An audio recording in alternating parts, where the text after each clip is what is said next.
My face throbbed, my hands shaking. Across the room, my stepmother clutched her neck, her voice a shrill performance. She slammed the door in my face and pushed me. My father's eyes darted between us, lost. I tried to speak, but the lie was already suffocating me. Then, he walked to the TV, pulling out a small black drive. "Tonight," he said, his voice flat. "We see who's telling the truth." My name is Daniela Moore. I am 32 years old. I am, by all measurable metrics of the life I was supposed to build, a failure. And tonight, I was sitting on the antique sofa in my father's living room, tasting the sharp, metallic tang of copper in my mouth where my lip had split against my own tooth. The right side of my face wasn't just stinging, it was a tightening, throbbing mask of heat, a humiliating brand. My hands, resting on my denim-clad knees, wouldn't stop their fine, infuriating tremor. I was back in Maple Ridge, Colorado, the picturesque mountain town I'd sworn I'd only ever visit for Christmas. My project in Denver, a sleek, ambitious tech startup that had consumed 3 years, 2 mortgages on my condo, and every ounce of my self-worth, had finally and spectacularly imploded. I was home. Temporarily, I told my father. Just until I get my bearings. That was 6 weeks ago. 6 weeks of sharing breathing space with Veronica. And Veronica, my stepmother, was clearly intent on making my temporary stay permanently, excruciatingly miserable. Across the beige expanse of plush carpet, her choice, of course, Veronica Hartley was delivering an Oscar-worthy performance. She wasn't just standing, she was braced, a damsel in distress, against the mahogany bookshelf. Her cream-colored silk blouse was artfully askew, one shoulder exposed. Her hand was clamped to her throat, a delicate, fragile gesture, as if she were struggling for every single, precious breath. She slammed the door in my face. Thomas, just slammed it, with all her strength. Her voice, usually so smooth and curated, a perfect instrument of passive aggression, was now a high-pitched, theatrical wail, laced with a manufactured terror that made my stomach clench. And when I just asked her why, she pushed me.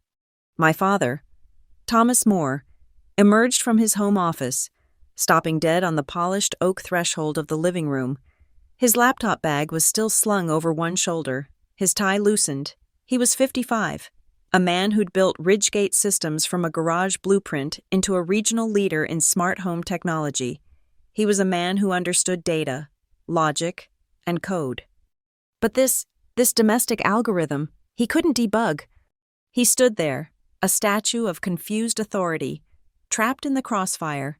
His gaze, weary from a long day, shifted from Veronica's pantomime of distress to my swollen face. I saw the flicker of alarm in his eyes, immediately followed by a wave of profound exhaustion. He was caught between the 2 women he loved, or at least, the 2 women he was mandated to trust. 2 completely, irrevocably contradictory versions of reality were screaming at him from opposite ends of the room, and his confusion was so thick it felt like another person, a heavy, suffocating presence. Veronica saw him, her audience, and the waterworks intensified precisely on cue. Tears, perfect, glittering droplets, welled up, catching the glare from the track lighting she'd insisted on installing last year. "It's for the art, Thomas," she'd said, gesturing to paintings I knew he didn't like. "She just went crazy, Thomas," Veronica sobbed, pointing a trembling, diamond-ringed finger at me. The accusation was a physical force. I only asked her about her day.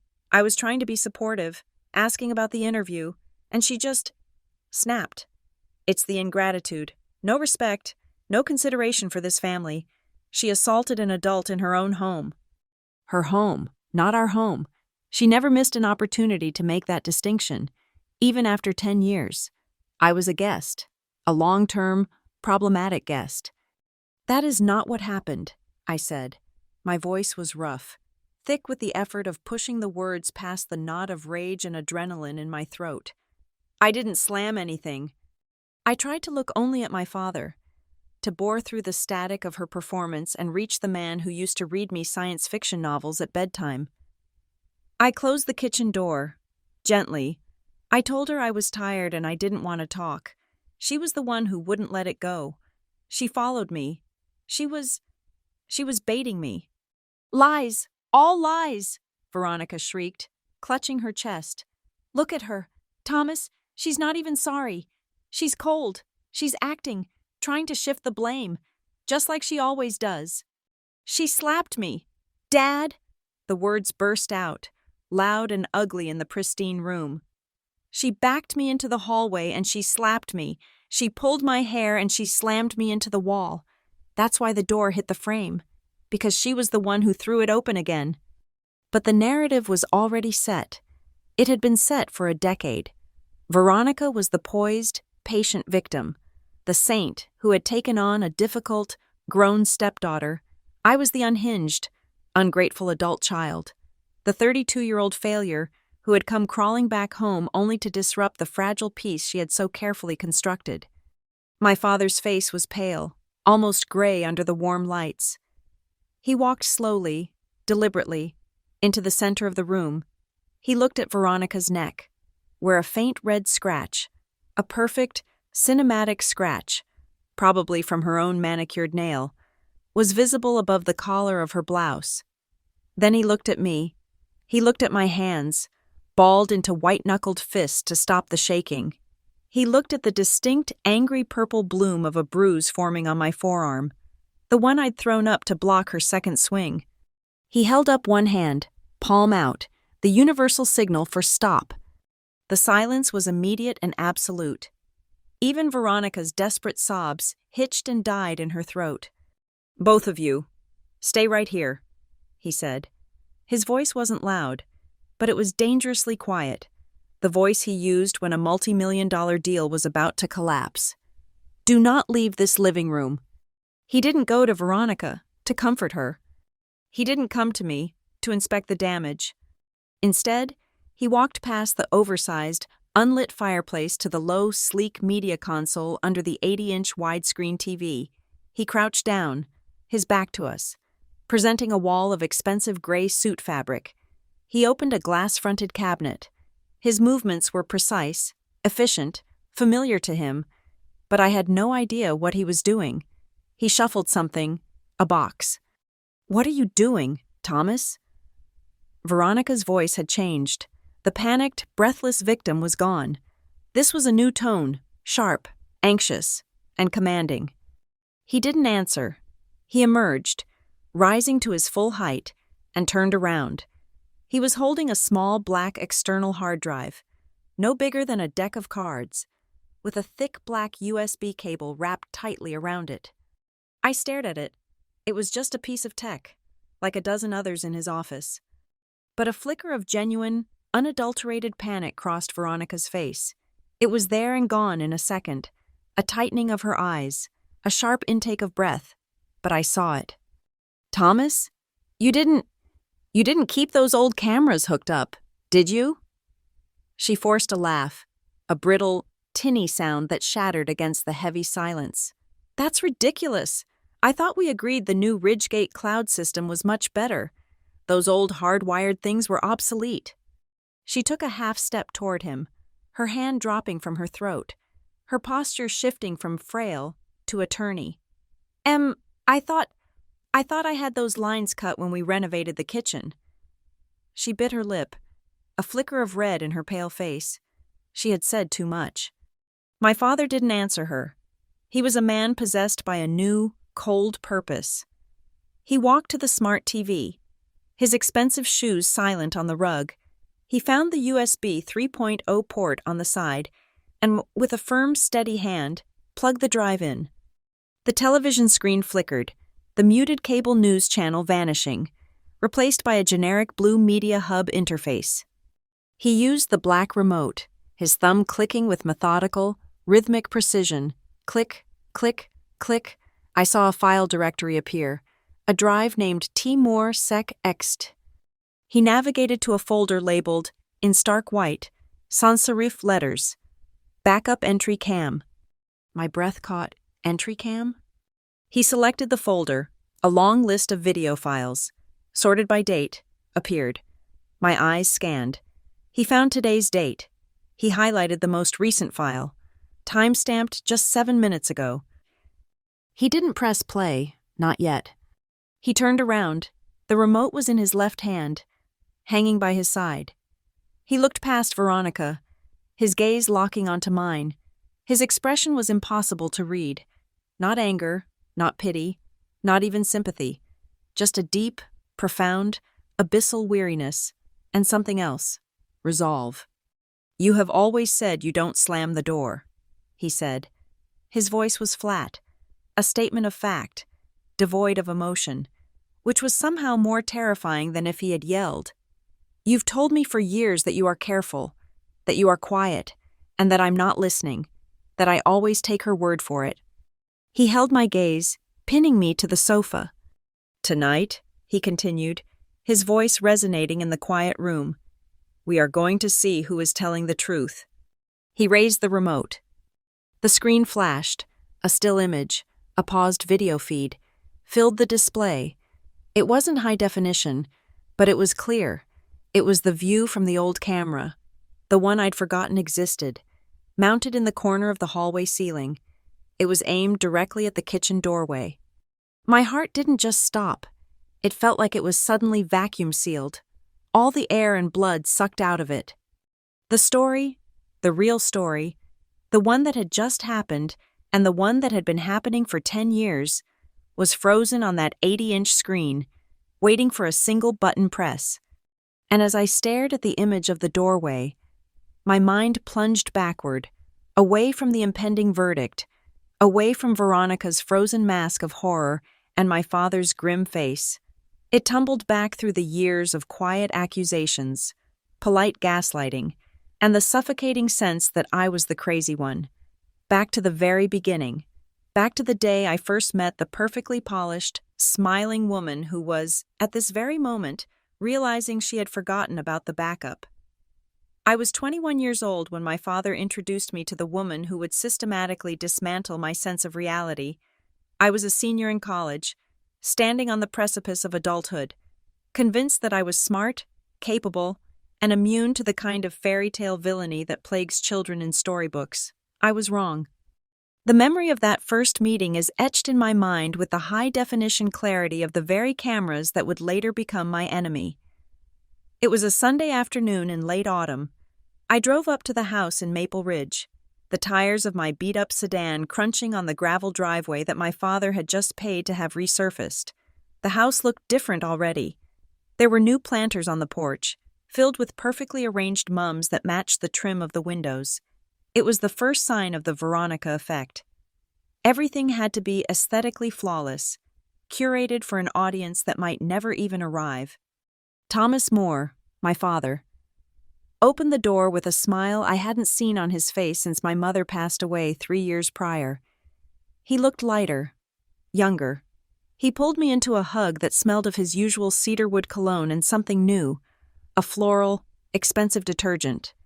Then, she stepped out from behind him, Veronica Hartley. She was 42 then, a widow herself, radiating an aura of tragic elegance. She wore a cashmere sweater the color of oatmeal and dark trousers that fit her with tailored precision. Her hair was a glossy chestnut helmet, not a strand out of place. She didn't look like a villain. She looked like a savior. She looked like the woman who had come to rescue my workaholic father from his grief and his takeout dinners. "Daniela," she said, extending a hand that felt cool and dry. "Thomas talks about you so much. It is finally wonderful to put a face to the genius he brags about." The dinner that night was a masterclass in performance. She had cooked a roast, seasoned perfectly. She asked me about my thesis, nodding with practiced intent as I rambled about urban planning and social dynamics. She laughed at my father's dry jokes, the ones I knew he had told 100 times, to the outside observer, to my father. She was perfect.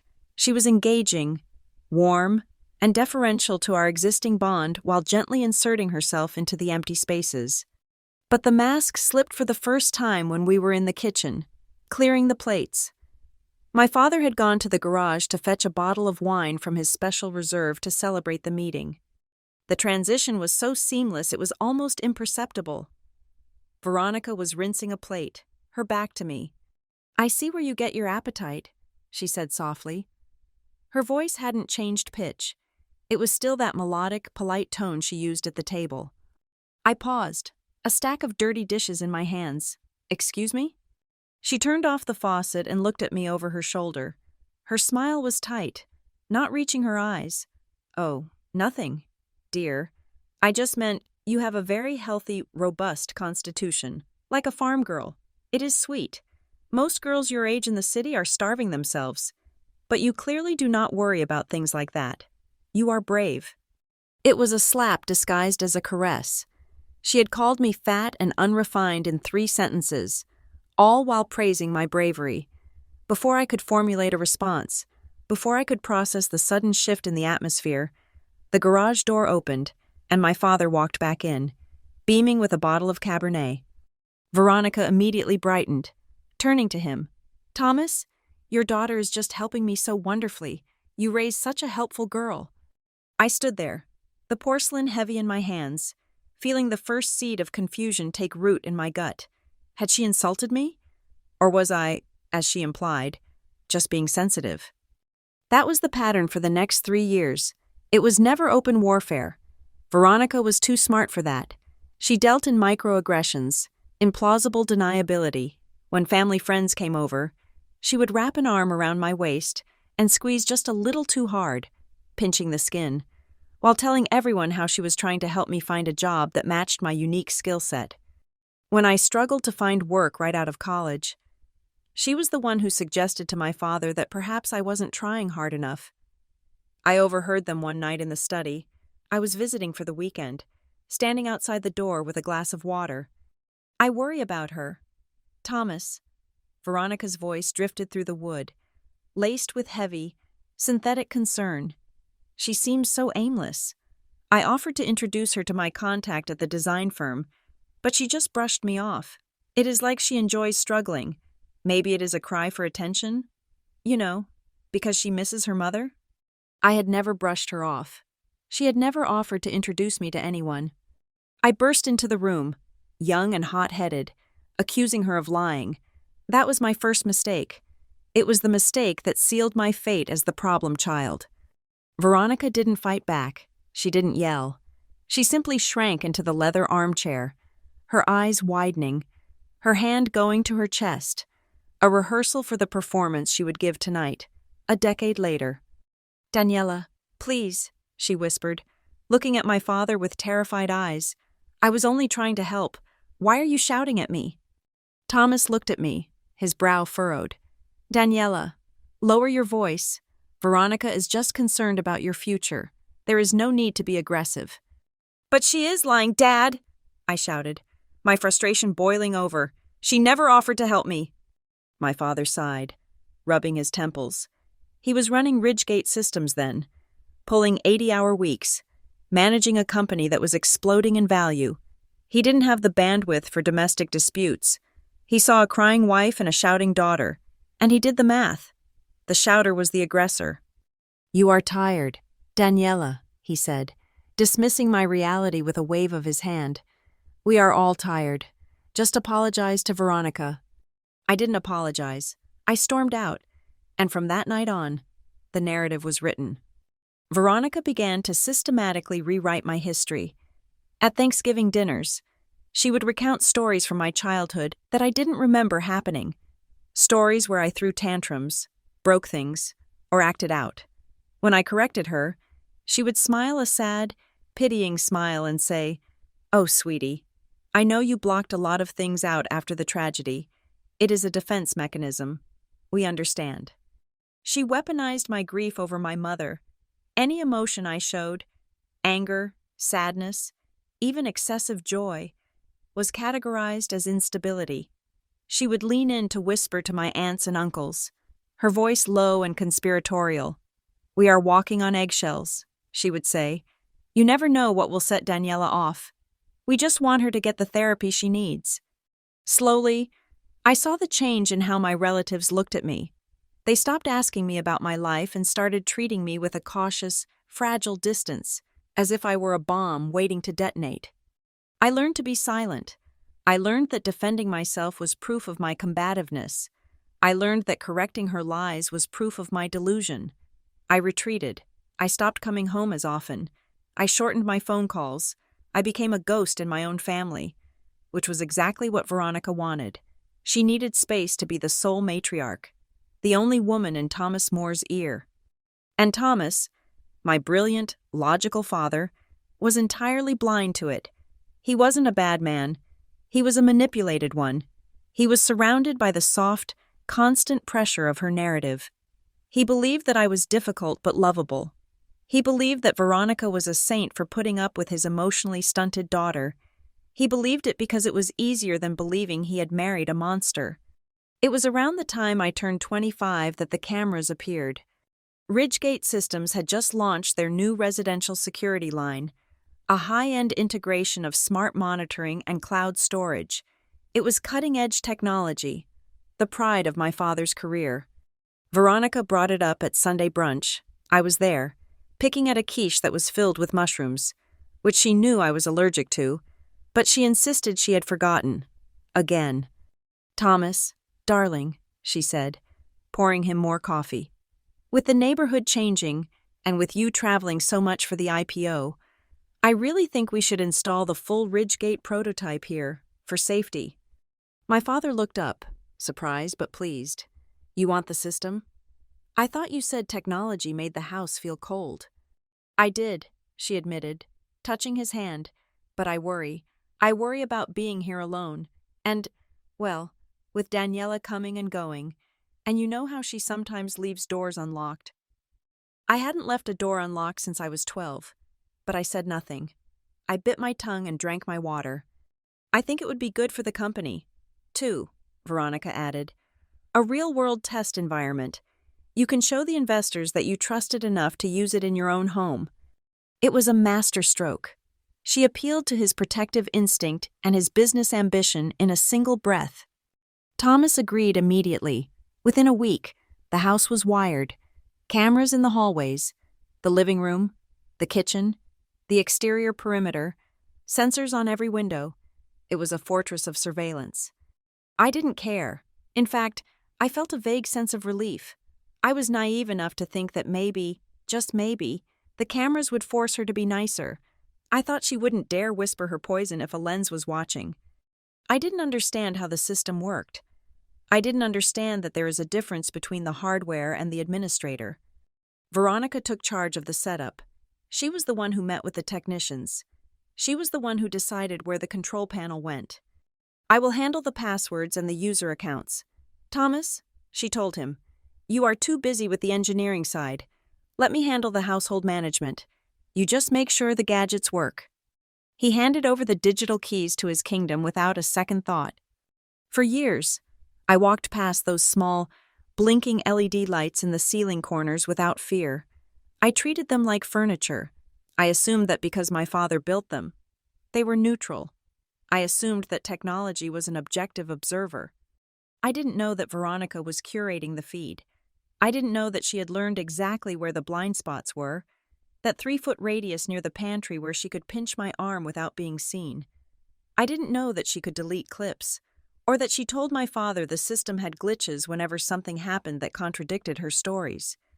I didn't know that she was using his own invention to build a dossier on me, saving the moments where I looked disheveled or upset, and erasing the moments where she provoked me. So, as I sat on that sofa in the present day, with my face throbbing and my career in ashes, watching my father plug in that black hard drive, I felt a cold chill that had nothing to do with the room temperature. I had spent 10 years being gaslit. I had spent my entire young adulthood being told that my perception of reality was flawed, that my memory was untrustworthy, and that my character was defective. Veronica had constructed a funhouse mirror maze around me, and I had been wandering in it for so long that I had forgotten what the straight path looked like. But my father had just bypassed the administrator. He had gone to the source code, And for the first time in a decade, as the screen buffered and the timestamp from tonight appeared, I realized that the silence I had been forced into might finally be broken by the only thing louder than Veronica's lies, the unblinking, unfeeling, glorious truth of a high-definition video file. The screen flickered. The play icon turned into a pause icon. The timeline bar at the bottom of the screen sat at the beginning of the clip. My father's thumb hovered over the button. The room was so quiet, I could hear the hum of the refrigerator from the kitchen where, just hours ago, the trap had finally sprung. But before the video played, before the vindication, I had to relive the moment. I had to relive the physical shock of the violence that had brought us here, because the emotional abuse of the last decade had been a slow poison. But tonight, for the first time, Veronica had decided to use a knife, and she had cut herself in the process. 3 hours before my father plugged that hard drive into the television, I was sitting in my car in the driveway, gripping the steering wheel until my knuckles turned white. The engine was off, but the ticking sound of the cooling metal filled the silence of the garage. I had just driven back from Denver, a 90-minute commute that felt like a funeral procession. The interview had been a disaster. It was for a mid-level project management role, a position I was overqualified for by at least 5 years. The hiring manager, a man younger than me with a condescending smile, had looked at the gap in my resume, the last 6 months since my startup collapsed, and asked if I had taken time off to find myself. He had not meant it as a compliment. I had stumbled through the answer. My confidence shattered, and by the time I shook his hand, I knew I was not getting the call back. I took a deep breath, unbuckled my seatbelt, and stepped out of the car. All I wanted was to get to my room, change into sweatpants, and stare at the ceiling until the shame subsided. I did not want to talk. I definitely did not want to fight. But Veronica was waiting. She was standing in the hallway just past the mudroom, arranging flowers in a crystal vase on the console table. It was a staged domestic scene, perfect for a magazine, but her posture was rigid. As soon as the door clicked shut behind me, she turned. Her face was arranged in a smile, but her eyes were hard, scanning me like a security scanner looking for contraband. "You are back early," she said. Her voice was light, airy, but it carried a jagged edge. I assume that means it did not go well. Again. I hung my coat on the rack, keeping my back to her. It was fine. "Veronica, just a preliminary meeting." She laughed. A short, sharp sound. "Preliminary. That is a nice word for it. You know, your father was asking me this morning how long we should expect to keep supporting you. He is too kind to say it to your face. Of course, he loves you too much, but it is getting heavy for him. Daniela, physically heavy." I turned around. That was a lie. My father had told me specifically that I could stay as long as I needed. He had written me a check for $2,000 just last week to help with my car payments, telling me it was an investment, not a loan. Dad never said that. I said, keeping my voice low. Veronica took a step closer, the flower stem in her hand snapping with a wet crunch. She tossed the broken stem onto the table. "He thinks it," she said, her voice dropping to a whisper that felt like ice water down my spine. "He looks at you, and he sees a 32-year-old woman who had everything given to her and still managed to fail. Do you know how embarrassing it is for him? To explain to his friends at the club why his brilliant daughter is living in her childhood bedroom?" I felt the heat rising in my cheeks. I am not a burden. Veronica, I am in transition. I will be out of here by next month. "Next month," she mocked, just like it was supposed to be last month. "You are a parasite, Daniela. You are eating away at his happiness. We were finally getting to a good place. Thomas and I, we were planning to travel. We were planning to enjoy our lives. And then you came back, dragging your failure behind you like a dirty blanket." I could feel the bait. She wanted me to scream. She wanted me to throw something. She needed a reaction to feed the narrative she had been building for 10 years. I bit the inside of my cheek so hard I tasted iron. "I am done with this conversation." I said, "I am going to get a glass of water. and then I am going to my room. I walked past her, brushing her shoulder because she refused to move out of the center of the hallway. I went into the kitchen. It was pristine, the granite countertops gleaming under the recessed lighting. I grabbed a glass from the cupboard, my hands shaking. Veronica followed me. She stood in the doorway, blocking the exit. "You think you can just walk away?" she asked. "You think you can disrespect me in my own house?" "I am not disrespecting you," I said, filling the glass. "I am removing myself from a toxic situation." "Toxic?" She spat the word out. "The only toxic thing here is you. You are just like your mother was at the end.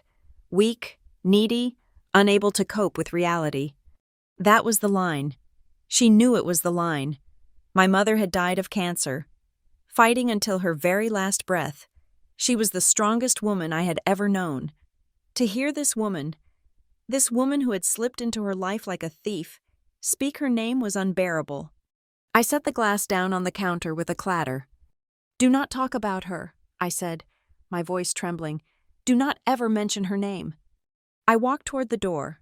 Veronica stood her ground, a smirk playing on her lips. She wanted the confrontation. She was practically vibrating with the anticipation of it. I stepped around her, entering the hallway. I did not look at her. I did not touch her. I just wanted to put a barrier between us. I grabbed the handle of the kitchen door, a heavy solid oak door that separated the kitchen from the main living area. "I am closing this," I said. "Please leave me alone." I pulled the door shut. I did not slam it. I guided it into the frame. Hearing the latch click, it was a definitive, quiet sound. For a second, there was silence. Then, from the other side, I heard a scream. It wasn't a scream of pain. It was a scream of rage, primal and shocking. "How dare you!" Veronica shrieked. The door exploded open. She didn't just open it, she threw her entire body weight against it.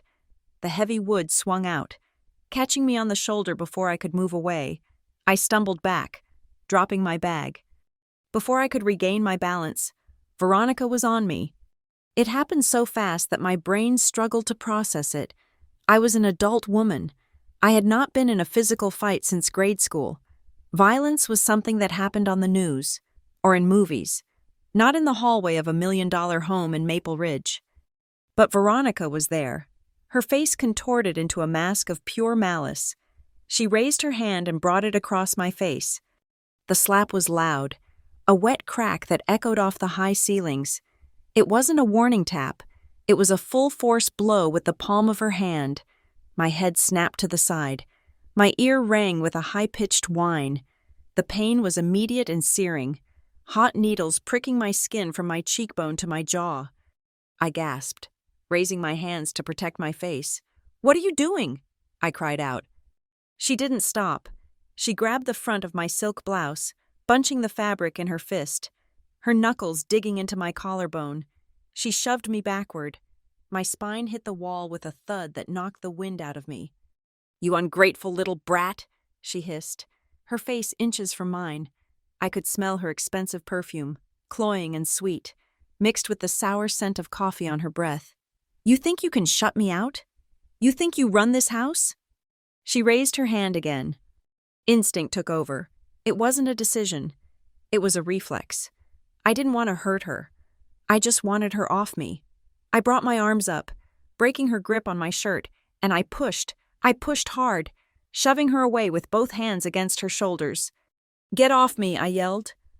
Veronica stumbled back. She wasn't a small woman, but she was wearing heels on the polished hardwood.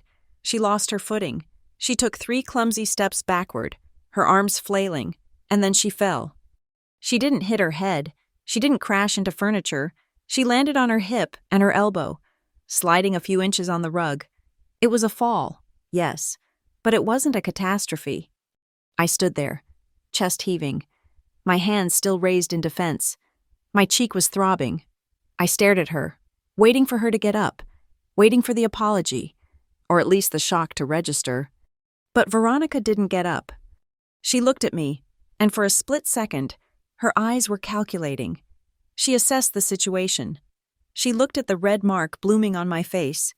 Then she looked at the empty staircase leading to the second floor where my father's office was. And then she began to act. She let out a wail that sounded like an animal in a trap. She grabbed her throat with both hands, tucking her chin down to her chest. She curled her legs up, making herself look smaller, frailer. "Thomas!" she screamed. "Thomas, help me!" "No," I whispered, stepping back. "Stop it." "She is attacking me, Thomas!" The panic set in then. Real. Cold panic. I knew this script. I had seen her play it out with words for 10 years, twisting my sentences until I sounded insane. But this was physical. She was manufacturing a crime scene. I heard the heavy footsteps upstairs. The office door opened. Thomas was running. "Dad!" I yelled, my voice cracking. "Dad, listen to me!" Veronica screamed louder, drowning me out. My neck. Oh God, my neck. Thomas appeared at the top of the stairs. He took the steps 2 at a time, his face pale with alarm. He reached the bottom landing and saw us. The scene was damning. I was standing over her, flushed, disheveled, my hands shaking. Veronica was crumpled on the floor, sobbing, clutching her throat. "What happened?" Thomas demanded, rushing to Veronica's side but not touching her, afraid to move an injured person. "Veronica, are you okay?" She looked up at him, tears streaming down her face. How did she produce them so quickly? And pointed a shaking finger at me. She went crazy. "Thomas," she sobbed.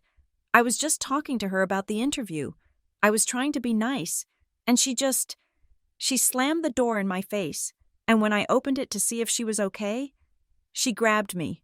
She choked me. Thomas, she shoved me into the wall." "No," I shouted. "That is a lie. She hit me. Look at my face." Veronica wailed louder. "She is lying. She is trying to cover it up. It is just like when she was a teenager. She is unstable. Thomas, since her mother died, she has never been right. She is dangerous."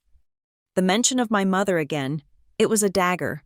But looking at my father's face, I saw the confusion. He looked at Veronica's theatrical agony. He looked at me. He didn't know what to believe. But the visual evidence of his wife on the floor was powerful. I needed something concrete. I needed a witness.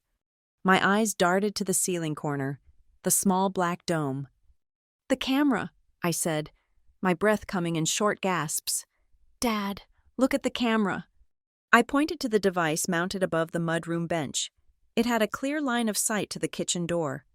I did not touch her first. I said, my voice gaining strength, "The camera will show it. It saw everything. Just pull the footage." Veronica stopped crying for a microsecond. Her head snapped up. "The camera is broken," she said. She said it too quickly. It was a reflex, a desperate attempt to plug a leak in the hull of her ship. She looked at Thomas, her eyes wide and pleading. "Don't you remember? Honey, I told you 3 weeks ago, that old system in the hallway has been glitching. The red light keeps blinking. I told you it was offline. There is no footage." Thomas froze. He looked at Veronica. He looked at the camera, where a tiny, steady green LED was shining, not blinking red. Then, slowly, he looked toward the living room, toward the television cabinet. I saw the gears turn in his head. I saw the memory surface, the memory of the broken drives he had replaced, the memory of the new system she insisted on managing, and the realization that if the camera was truly broken, she wouldn't be so terrified of him checking it. It was a small crack, a hairline fracture in her perfect facade, but it was enough. Veronica saw his gaze shift. I saw the color drain from her face beneath the makeup. She realized she had just made a tactical error. She had bet on him being lazy, on him trusting her word over his own engineering. Thomas stood up slowly. He didn't help her up. "Stay here," he said. And that was when he walked into the living room, toward the black hard drive that would end her reign. The silence that followed the chaos was heavy, pressing against my eardrums with a physical weight. My father had not yelled. He had not thrown things. He had simply issued a command in a voice so devoid of inflection that it frightened me more than Veronica's screaming. He had ordered Veronica to go to the guest room on the first floor to compose herself and examine her injuries. He had told me to sit on the living room sofa and not move. "We are going to let the adrenaline die down," he had said, his back to us. "Then we are going to deal with the facts." Veronica had limped away, clutching her throat, casting one last, fearful glance at the television cabinet before disappearing down the hall. I was left alone in the vast, dimly lit living room. I sat on the edge of the beige sofa, my hands clasped tightly between my knees to stop them from trembling. My cheek throbbed in time with my heartbeat, a hot, rhythmic reminder of the slap. But as the shock began to recede, something else took its place. A cold, sharp clarity began to crystallize in my mind, cutting through the fog of confusion that had clouded my judgment for the better part of a decade. It was like looking at a mosaic up close for years, seeing only jagged, unrelated tiles, and then suddenly stepping back to reveal the grotesque picture they formed. I stared at the empty doorway where Veronica had stood moments ago. Her performance had been flawless, the victimhood, the tears, the immediate inversion of reality, and it made me think of the other times, the hundreds of small, insignificant moments that I had dismissed as my own clumsiness or forgetfulness. I remembered the car keys. 3 months ago, I had spent an hour tearing the house apart looking for my keys. I knew I had left them on the kitchen island. I had a distinct memory of the sound they made hitting the granite, a sharp clack. But when I went to leave for a dentist appointment, they were gone. Veronica had helped me look, sighing softly, checking her watch, murmuring about how stress was making me scatterbrained. "You are just like your aunt," she had said sympathetically. "She had early onset memory issues too.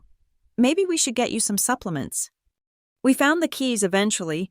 They were in the pocket of my winter coat, hanging in the back of the mudroom closet, a coat I hadn't worn in 6 months. I had apologized profusely, terrified that my mind was slipping. But sitting here now, with my face stinging, I realized I had never touched that coat. She had moved them.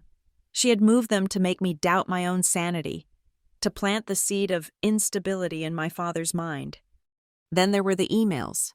Last year, I had applied for a junior analyst position at a firm in Seattle. It was a perfect fit. I had spent 3 nights perfecting my cover letter. I hit send. I watched the progress bar complete. 2 weeks later, when I hadn't heard back, I checked my sent folder. The email wasn't there. It was in the drafts, unsent. When I mentioned it at dinner, frustrated with myself, Veronica had touched my father's arm and said, "She puts so much pressure on herself. Thomas, she is self-sabotaging because she is afraid to leave home." She had access to my laptop. I had left it open on the dining table while I went to the bathroom. It would have taken her 3 seconds to click cancel or move the email. The pattern was sickeningly clear. Every time I had a disagreement with her, the evidence would mutate before it reached my father.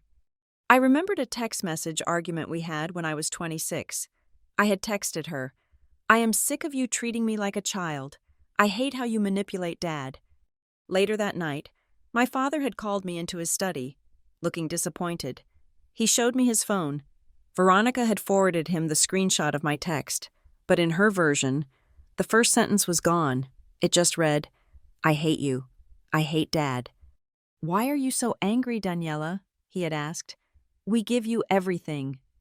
I had tried to explain that the text was cropped, that words were missing, but Veronica had just wiped a tear from her eye and said, "I don't know how to edit photos.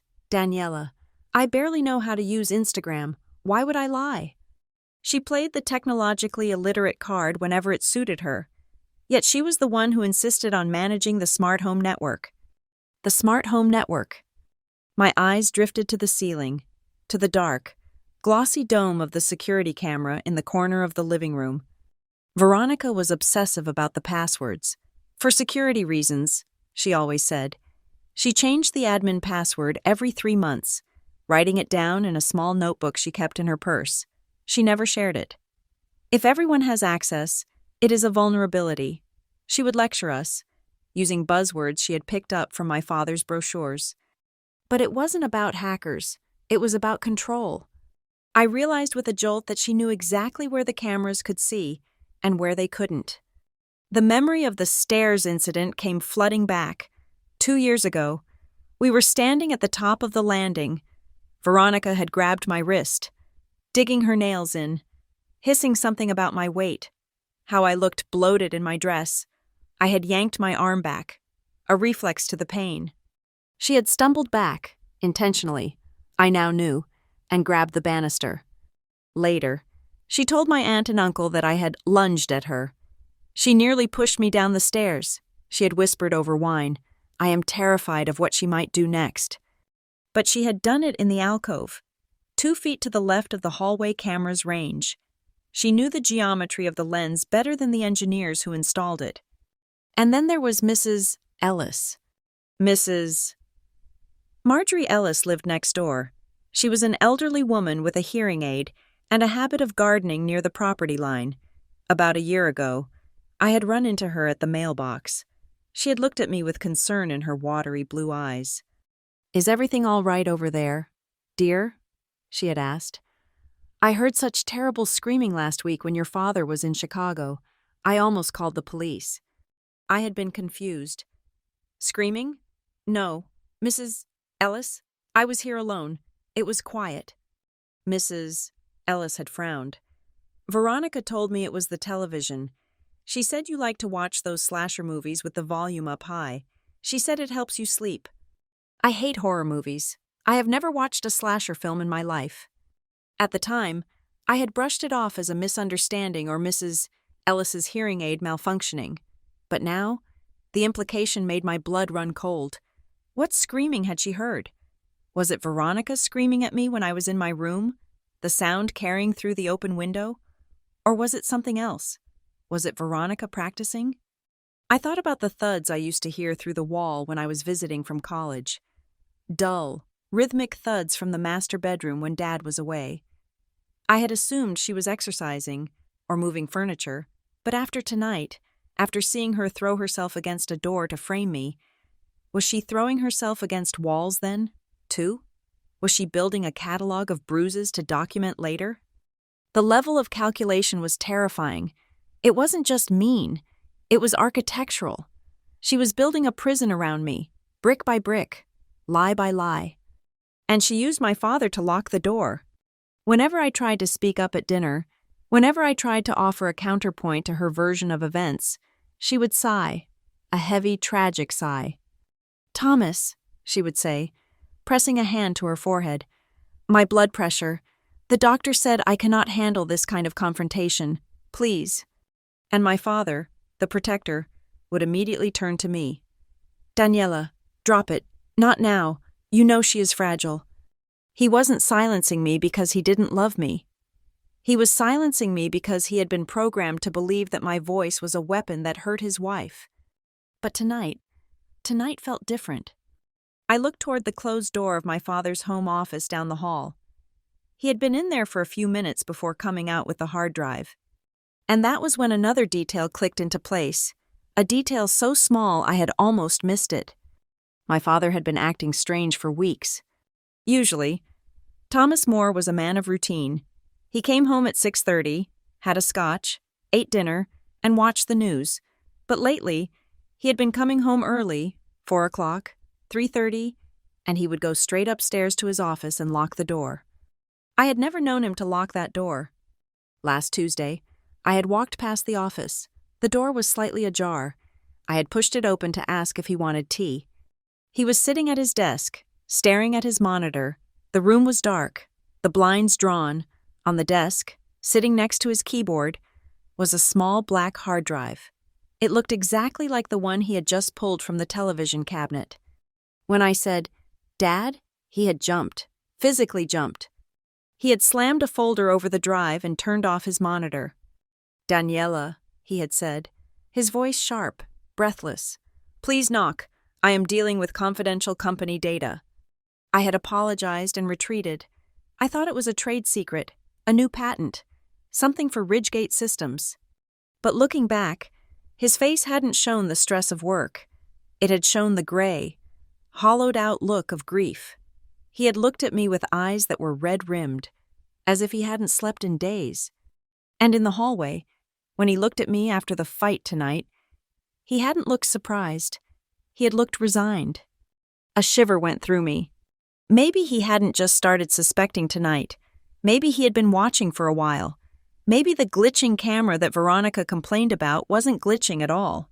Maybe my father, the engineer who built the system, had realized that the admin logs didn't match the user activity. Maybe he had been building a case.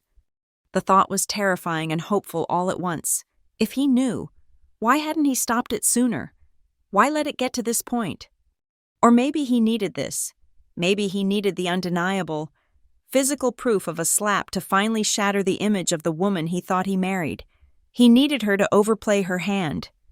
And tonight, with the door and the scream and the fake injury, Veronica had gone all in. The sound of footsteps broke my concentration. My father was walking back into the room. He wasn't looking at me. He was looking at the hard drive in his hand as if it were a grenade he was about to unpin. He walked to the television, knelt down, and plugged it in. I watched his back. The stiffness in his shoulders told me everything. He was a man who was about to destroy his own life to save mine. He stood up, the remote in his hand, and turned to face me. "You always said you didn't slam the door," he repeated, his voice echoing the earlier scene. But now I heard the tremor in it. He wasn't asking me. He was confirming it for himself. He looked at the screen, where the file directory was waiting. He wasn't just a father anymore. He was a judge, and the trial was about to begin. We were frozen in that moment, a grotesque family portrait. I was on the sofa, a victim. Veronica was near the hallway, a performer, and my father stood between us, a man holding a remote control that had become a detonator. The television screen glowed with the paused image of the kitchen doorway, a portal to the truth.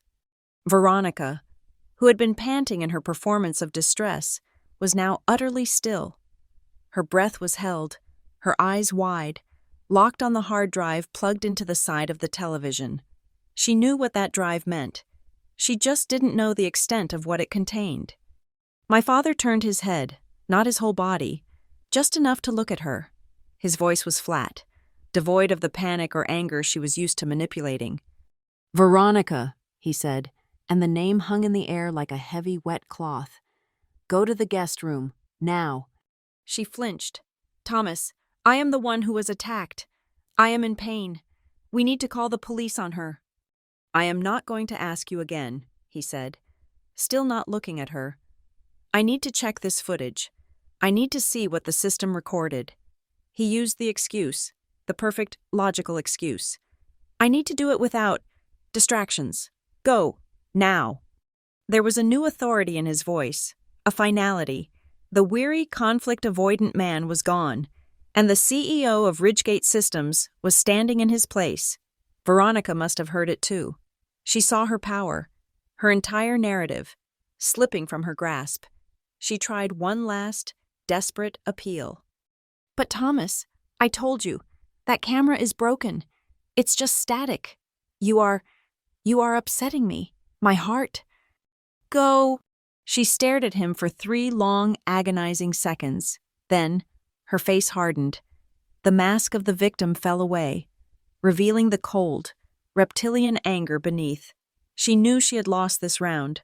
Without another word, she turned, her limp magically vanishing, and marched down the hall, disappearing into the guest room and pulling the door shut with a quiet, venomous click. The silence she left behind was louder than her screams had been. My father stood with his back to me for a moment. I could see his shoulders rise and fall with a single, shuddering breath. He hadn't pressed play. He turned the remote over in his hand. He didn't hit play. He hit the mute button. The small red speaker icon with a line through it appeared in the corner of the screen, but nothing else changed. Then he turned, not halfway, but fully. He faced me. He walked over and sat down, not on the sofa with me, but in the heavy leather armchair opposite, the one that was his chair. He placed the remote on the small side table next to him. He was a man creating a formal space for a confession. "Daniela," he began, His voice was hoarse. He cleared his throat. "What I am about to tell you, it doesn't excuse anything. It doesn't excuse 10 years. It doesn't excuse tonight. But you need to know." I just stared, my stinging cheek the only thing grounding me to reality. "That hard drive," he said, nodding toward the television, "is not part of the system Veronica controls. It's mine." He leaned forward, his hands clasping between his knees, his eyes fixed on the floor. About 6 months ago, I was in Singapore for the tech summit. I logged into the home security system remotely to check on the house. Veronica didn't know I was doing it. I was just checking. He looked up, and I saw a deep, profound shame in his eyes, a shame that mirrored my own. "I found something," he continued. "In the admin logs, there was a gap. 3 hours of access logs from the day I left had been wiped. Not the footage itself, just the record of who had accessed it. But Veronica wasn't a sophisticated user. She deleted the log, but she didn't know that the system's core automatically logs the deletion itself. It's a failsafe I designed." He was rambling, the engineer in him taking over, but I understood. She had been caught. I thought it was a glitch at first. I really did. I didn't want to believe anything else. But when I came home, I noticed other things, discrepancies. She talked about events, arguments, that I had no memory of. She would show me text messages, just like she did to you, cropped, out of context, but she would show them to me on her phone, not yours. I started to wonder," he whispered, "if I was the one losing my mind." I felt a cold dread creep up my spine. She had been gaslighting him too. "So," he said, taking a deep breath, "I did what I do best. I looked for data. I told Veronica that some of the old hard drives from the original system, the ones in the cabinet, were failing. I told her I was replacing them with new solid-state drives for the cloud. She loved that. She loved the upgrade. She helped me label the old drives. Defective, she wrote on them. Corrupted. She handed them to me herself." He looked at me, his gaze sharp. "They weren't defective, Daniela. They were just full. I took those drives to the office," he said, his voice dropping. "I didn't give them to the main data recovery team. I gave them to a kid, a 22-year-old intern in R&D, smartest coder I've ever met. I told him it was a personal project, a bet. I told him to extract everything, even the fragmented data, no questions asked." He paused, a muscle working in his jaw. What I got back made me sick. My heart was pounding, a heavy, dull drum against my ribs. "What did you see, Dad?" His eyes were glistening. I saw her corner you in the kitchen, 6 months ago. The day you came home from that hiking trip, I saw her tell you that you looked thick and unhealthy. I heard her. The audio wasn't great, but it was clear enough. I saw the argument you had at Christmas," he continued, his voice cracking. "The one she told me was about you hating the family. I saw you just trying to defend your mother's memory, and I saw Veronica twisting your words, smiling at you while she did it. I saw her tell you that your mother would have been ashamed of you." He choked. "I saw so many things, little things. Her unplugging your laptop charger so your battery would die before a video call. Her accidentally spilling wine on the resume you left on the table. Each one, by itself, was nothing, plausible deniability, but together it was a campaign." He looked up from the floor and met my eyes. The tears were rolling down his cheeks now, unchecked. And I did nothing. I was frozen. The air in my lungs had turned to cement. He knew. He had known. He had sat at dinner with us, night after night, knowing what she was. Why? The word was a croak. It was all I could manage. Why didn't you stop her?" "Because I'm a coward," he said, the words raw. "Because I was building a case. That's what I told myself." He gestured to the hard drive. "After I saw those clips, I installed a new system, completely independent. It's hardwired. It doesn't use the cloud, and it records to a separate, encrypted drive. This one. It records audio and video from 3 new cameras I installed myself when she was at her sister's for the weekend. They're hidden. This backup, the one in the hallway, is just a decoy. But it records to my drive, not hers. She doesn't know it. She thinks it's part of her system, the one she can wipe. I was gathering evidence. Danny, he pleaded. She's tangled up in my finances, in the company. The prenup is complicated. I knew I couldn't just accuse her. I needed proof for a judge. I was waiting for something definitive, something a lawyer couldn't spin. I was protecting the company, protecting your inheritance. Protecting my inheritance? My voice was suddenly sharp, laced with an acid I didn't recognize. You were protecting money? While she was... I couldn't say it. I just gestured to my swollen face. No, he said, standing up, pacing. No, not just money. Everything. I was afraid. Danny, I was afraid of what she was. I was afraid of what this would do to us, to the company. I was wrong. I was so wrong. He stopped in front of me, his face a mask of agony. I chose the easier version. Danny, I chose to believe the story that was less messy, the one where my daughter was difficult and emotional, and my wife was patient. I believed it because it was easier for me, because the truth meant I had failed you. I had brought this person into our home. I had let her violate our home, and I was a goddamn coward. The anger I felt was pure, white-hot, and suffocating. It was for Veronica, but it was also for him, for this man, my father, who had watched me drown and called it building a case. So you knew, I said, my voice dangerously calm. You knew she was like this. You've been watching her, and you let her. You let her hit me tonight. You let this happen. No, he shouted. That's the one thing I didn't know. The physical. I've never seen that. I've seen the clips, the verbal abuse, the psychological torture, but I never, ever thought she would put her hands on you. I thought her control was absolute. Tonight she broke her own rules. She lost control. He looked at my face, at the red handprint.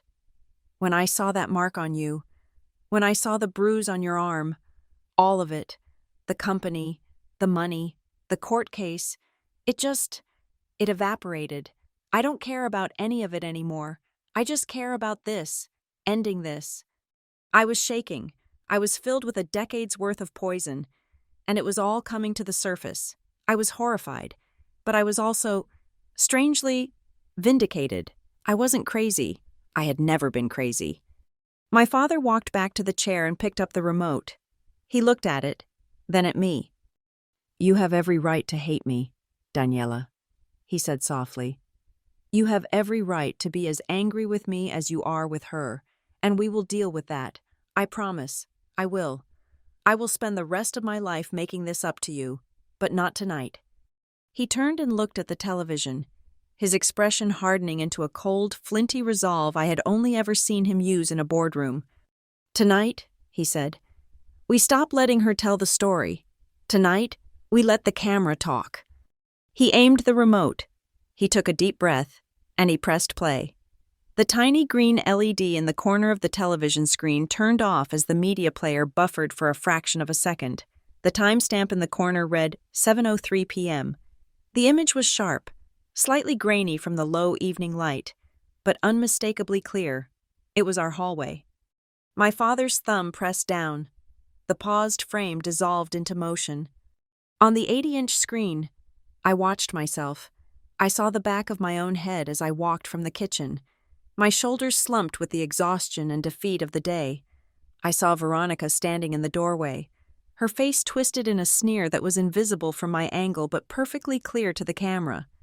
I saw myself turn. I saw my mouth move, saying the words, I am closing this. Please leave me alone. I watched my own hand, in high definition, take the doorknob. I watched it pull the heavy oak door. I saw the door move smoothly, steadily, toward the frame. There was no slam. There was no violence. There was only the quiet, definitive click as the latch caught, the sound picked up clearly by the camera's microphone. The me on the screen turned away from the door, her back to it. Then, the explosion. The camera, mounted high, captured the entire sequence. The door didn't just open, it was thrown open with such force that it slammed against the interior wall, the knob leaving a fresh, white, circular wound in the drywall. Veronica burst through the opening like a predator. I watched, my stomach clenching. As she crossed the 3 feet of hallway in an instant, I saw her hand rear back. I saw the slap connect. The audio was so precise I heard the crack of it, a sound so loud it seemed to echo in the real living room, a sickening counterpoint to the dead silence. I saw my screen self's head snap to the side. I saw her hands fly up in defense. I saw Veronica grab my shirt, her face a mask of rage, and shove me. I saw my back hit the wall. Then, I saw my own hands come up and push her, a clear, defensive motion. "Get off me!" my voice screamed from the television speakers. It was exactly as it had happened. But the recording didn't stop there. We watched Veronica stumble back. We saw her fall. Her landing clumsy but not injurious. And then, we watched the most chilling part of all. She stayed on the floor. She looked up, her eyes calculating, staring directly at the spot where I had been standing. Then, she looked up, toward the staircase, as if gauging the distance and time it would take for my father to arrive. And then, the performance began. She didn't scream for Thomas first.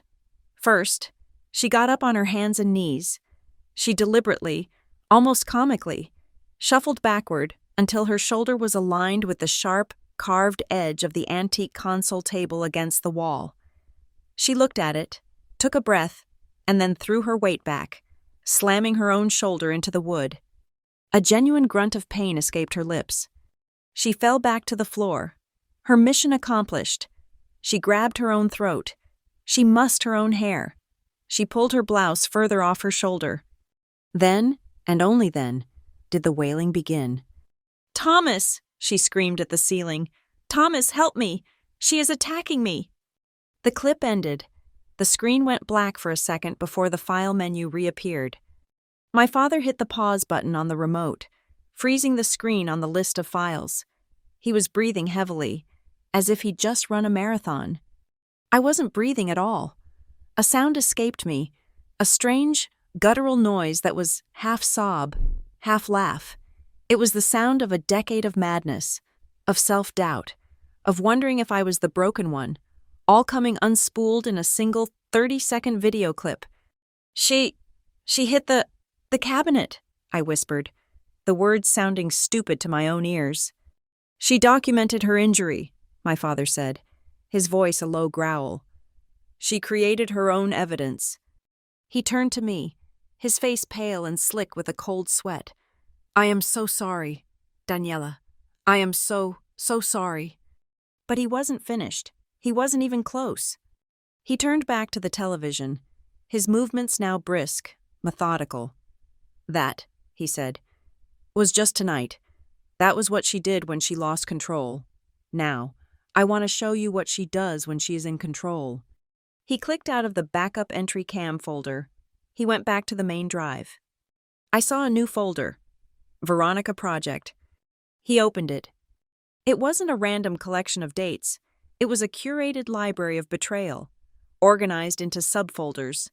My father, the engineer, had categorized his wife's malice. "Exhibit 1, he muttered, "the slander campaign." He clicked on a file labeled Aunt Carol Call May 12. The screen lit up. This time, the view was from the kitchen, from a new angle I'd never seen before, one that must have been hidden in the smoke hood above the stove. Veronica was on screen, leaning against the counter, a glass of white wine in her hand, her back to the hallway. She was on the phone, her voice the smooth, sympathetic one she used with family. "Of course I love her. Carol," she was saying. "She's Thomas's blood, after all. But you just don't know what it's like. It's like living with a A stray dog. You feed it. You're kind to it. But you just know it's going to bite you. Last week. I looked at her the wrong way. And she was in her room. Depressed. For 2 full days. Thomas thinks it's sensitivity. I know it's manipulation. My blood ran cold. That was the week my first major client at the startup had pulled out. I had been devastated. I had told her I was working through a problem. She had told my aunt I was unstable. My father clicked to the next file. Exhibit 2. Plausible deniability. The scene. The dining room. Veronica and I were setting the table for a dinner party. I was carrying a tray of water glasses. The camera, this one hidden in the centerpiece, watched as Veronica walked past me, as she did, her elbow hooked, just slightly, catching the edge of the tray. It was a subtle, almost imperceptible movement. The tray tilted. 2 glasses fell, shattering on the hardwood floor. "Oh, Daniela!" Her voice on the video rang out, a sharp, scolding sound. "Can you please, for once, watch where you are going? Now I have to vacuum. Honestly, you are 32 years old." My father and I had been in the other room. We'd only heard the crash and her complaint. I had spent 20 minutes on my hands and knees picking up glass, apologizing.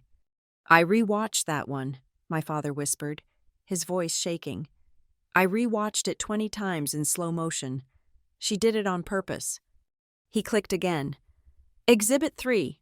The silencer. The scene. The 3 of us at the dinner table. I was talking, animated. I remembered, proposing a marketing idea for Ridgegate, something I was genuinely excited about. "And if we just angle the smart home tech toward elder care," I was saying on screen, "we could open a whole new billion-dollar market."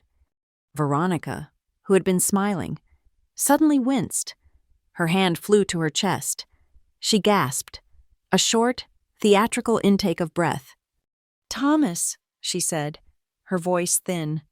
My heart, it's just too much. The stress. Daniela, please, not now. You're agitating me." I watched my father on the screen. I watched him immediately turn to me, his face full of concern. For her. "Daniela, stop. Not at the table. You know she's not supposed to be stressed." On the screen, I watched myself deflate. I watched myself nod, apologize, and fall silent. My father in the armchair next to me buried his face in his hands. "I did that," he groaned. "I did that to you, over and over." "There is one more," he said, his voice muffled. This is the one that broke me." He clicked a file labeled Blind Spot Test OG01. The screen showed the hallway again, but from a different, lower angle. It was from the new camera, the one he had hidden.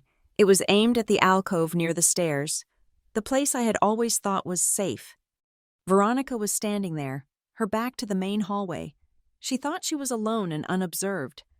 I watched, in silent, stomach-churning horror, as she took her own left arm in her right hand, and she pinched. She didn't just pinch. She twisted the skin, her knuckles white with the effort, her face contorted. She did it again and again, creating a patch of ugly, red, blossoming bruises on her own bicep. When she was finished, she pulled up her sleeve to admire her work. Then, she turned and faced a small decorative mirror on the wall. She looked at her own reflection. She took a deep breath, and she practiced. She let her face fall into an expression of profound, weary sadness. She let a single tear roll down her cheek. She practiced wincing. She practiced clutching the arm, as if someone had just grabbed her. She did it 3 or 4 times, until she was satisfied with the performance. My father spoke.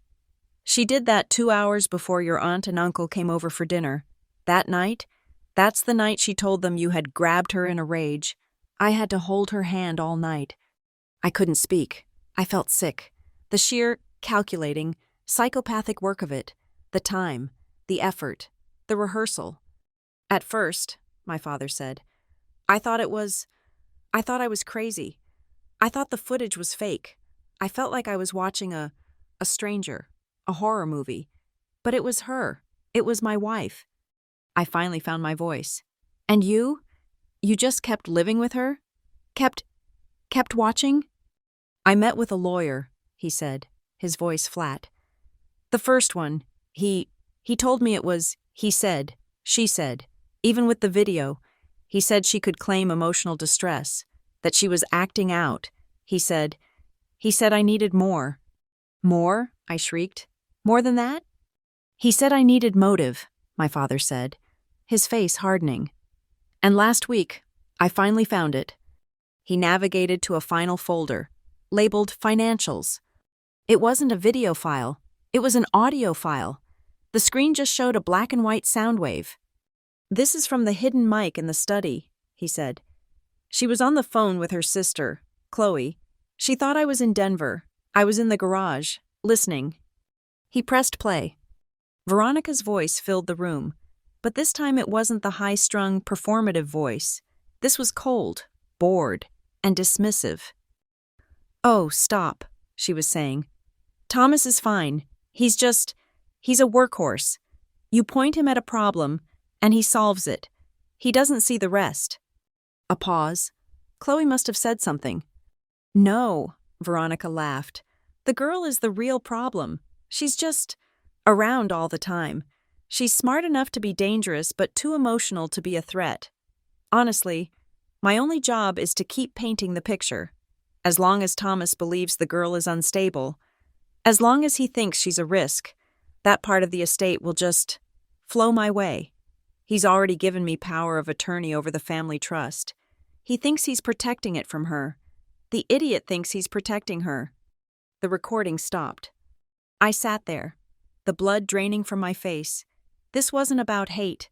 This wasn't about jealousy. This wasn't about me disrupting her happiness. This was about money. This was about my inheritance, my mother's money, the shares in Ridgegate that were supposed to be mine. She was playing the long con.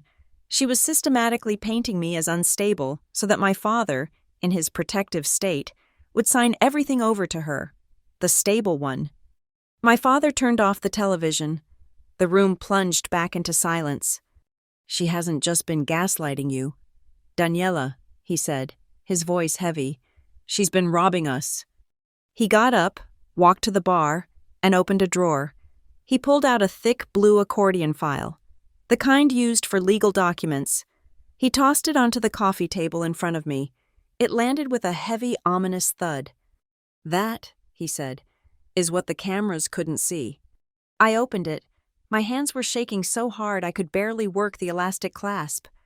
Inside, it wasn't just bank statements.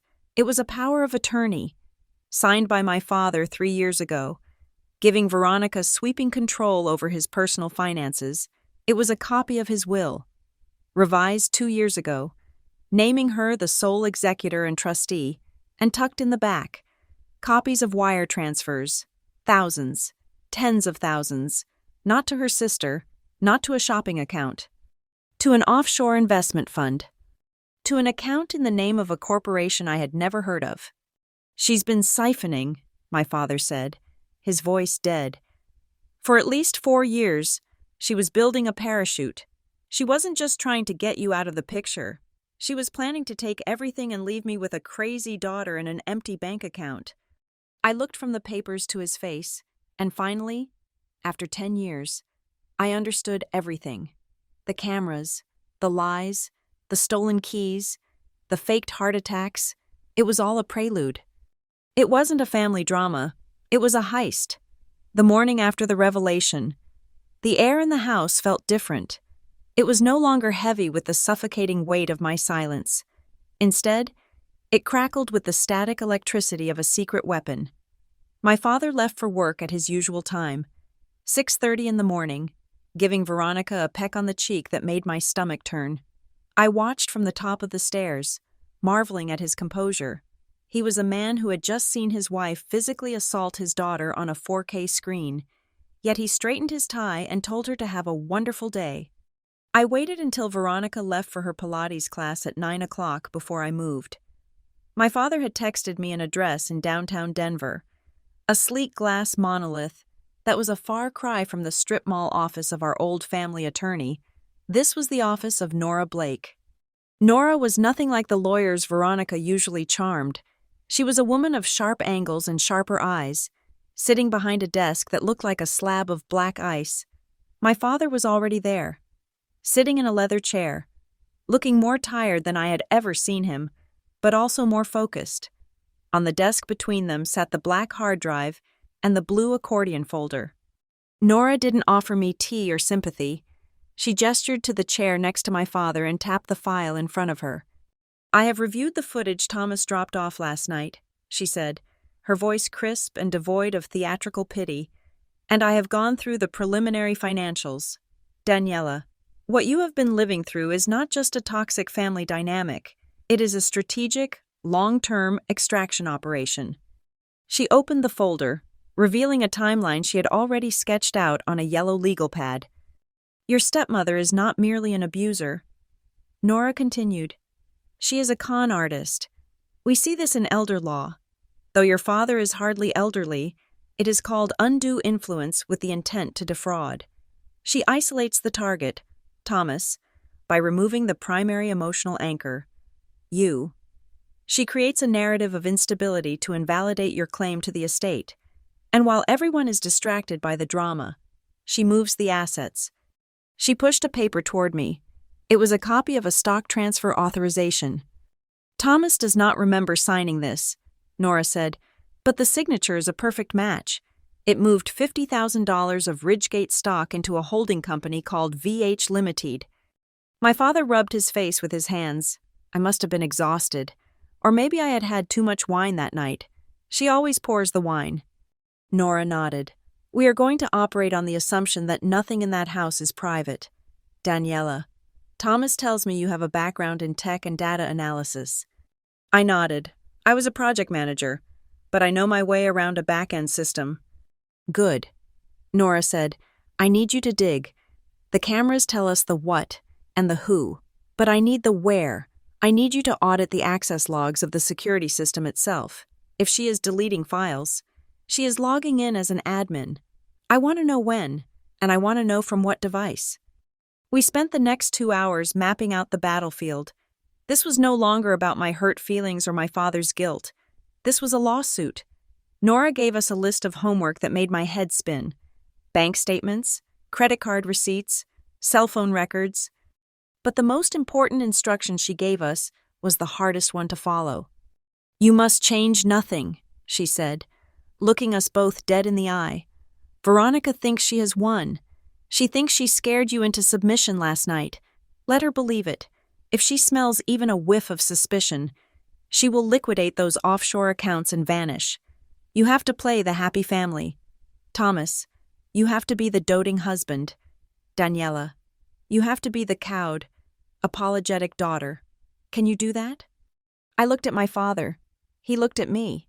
"We will do it," he said. The drive back to Maple Ridge was quiet, but my mind was racing. When we got home, the house was empty. Veronica was out at a charity luncheon. It was the perfect window. I set up my laptop in the guest room, the one place Veronica rarely went. I didn't connect to the main Wi-Fi. I tethered to my phone's hotspot, taking 0 chances. Using the admin credentials my father had given me, the master keys that Veronica didn't know existed, I backdoored into the Ridgegate system. The interface was familiar, clean code that my father had designed. I bypassed the user-friendly dashboard and went straight to the raw server logs. I filtered for admin access and deletion events. The screen filled with lines of text. It was a digital breadcrumb trail of her betrayal.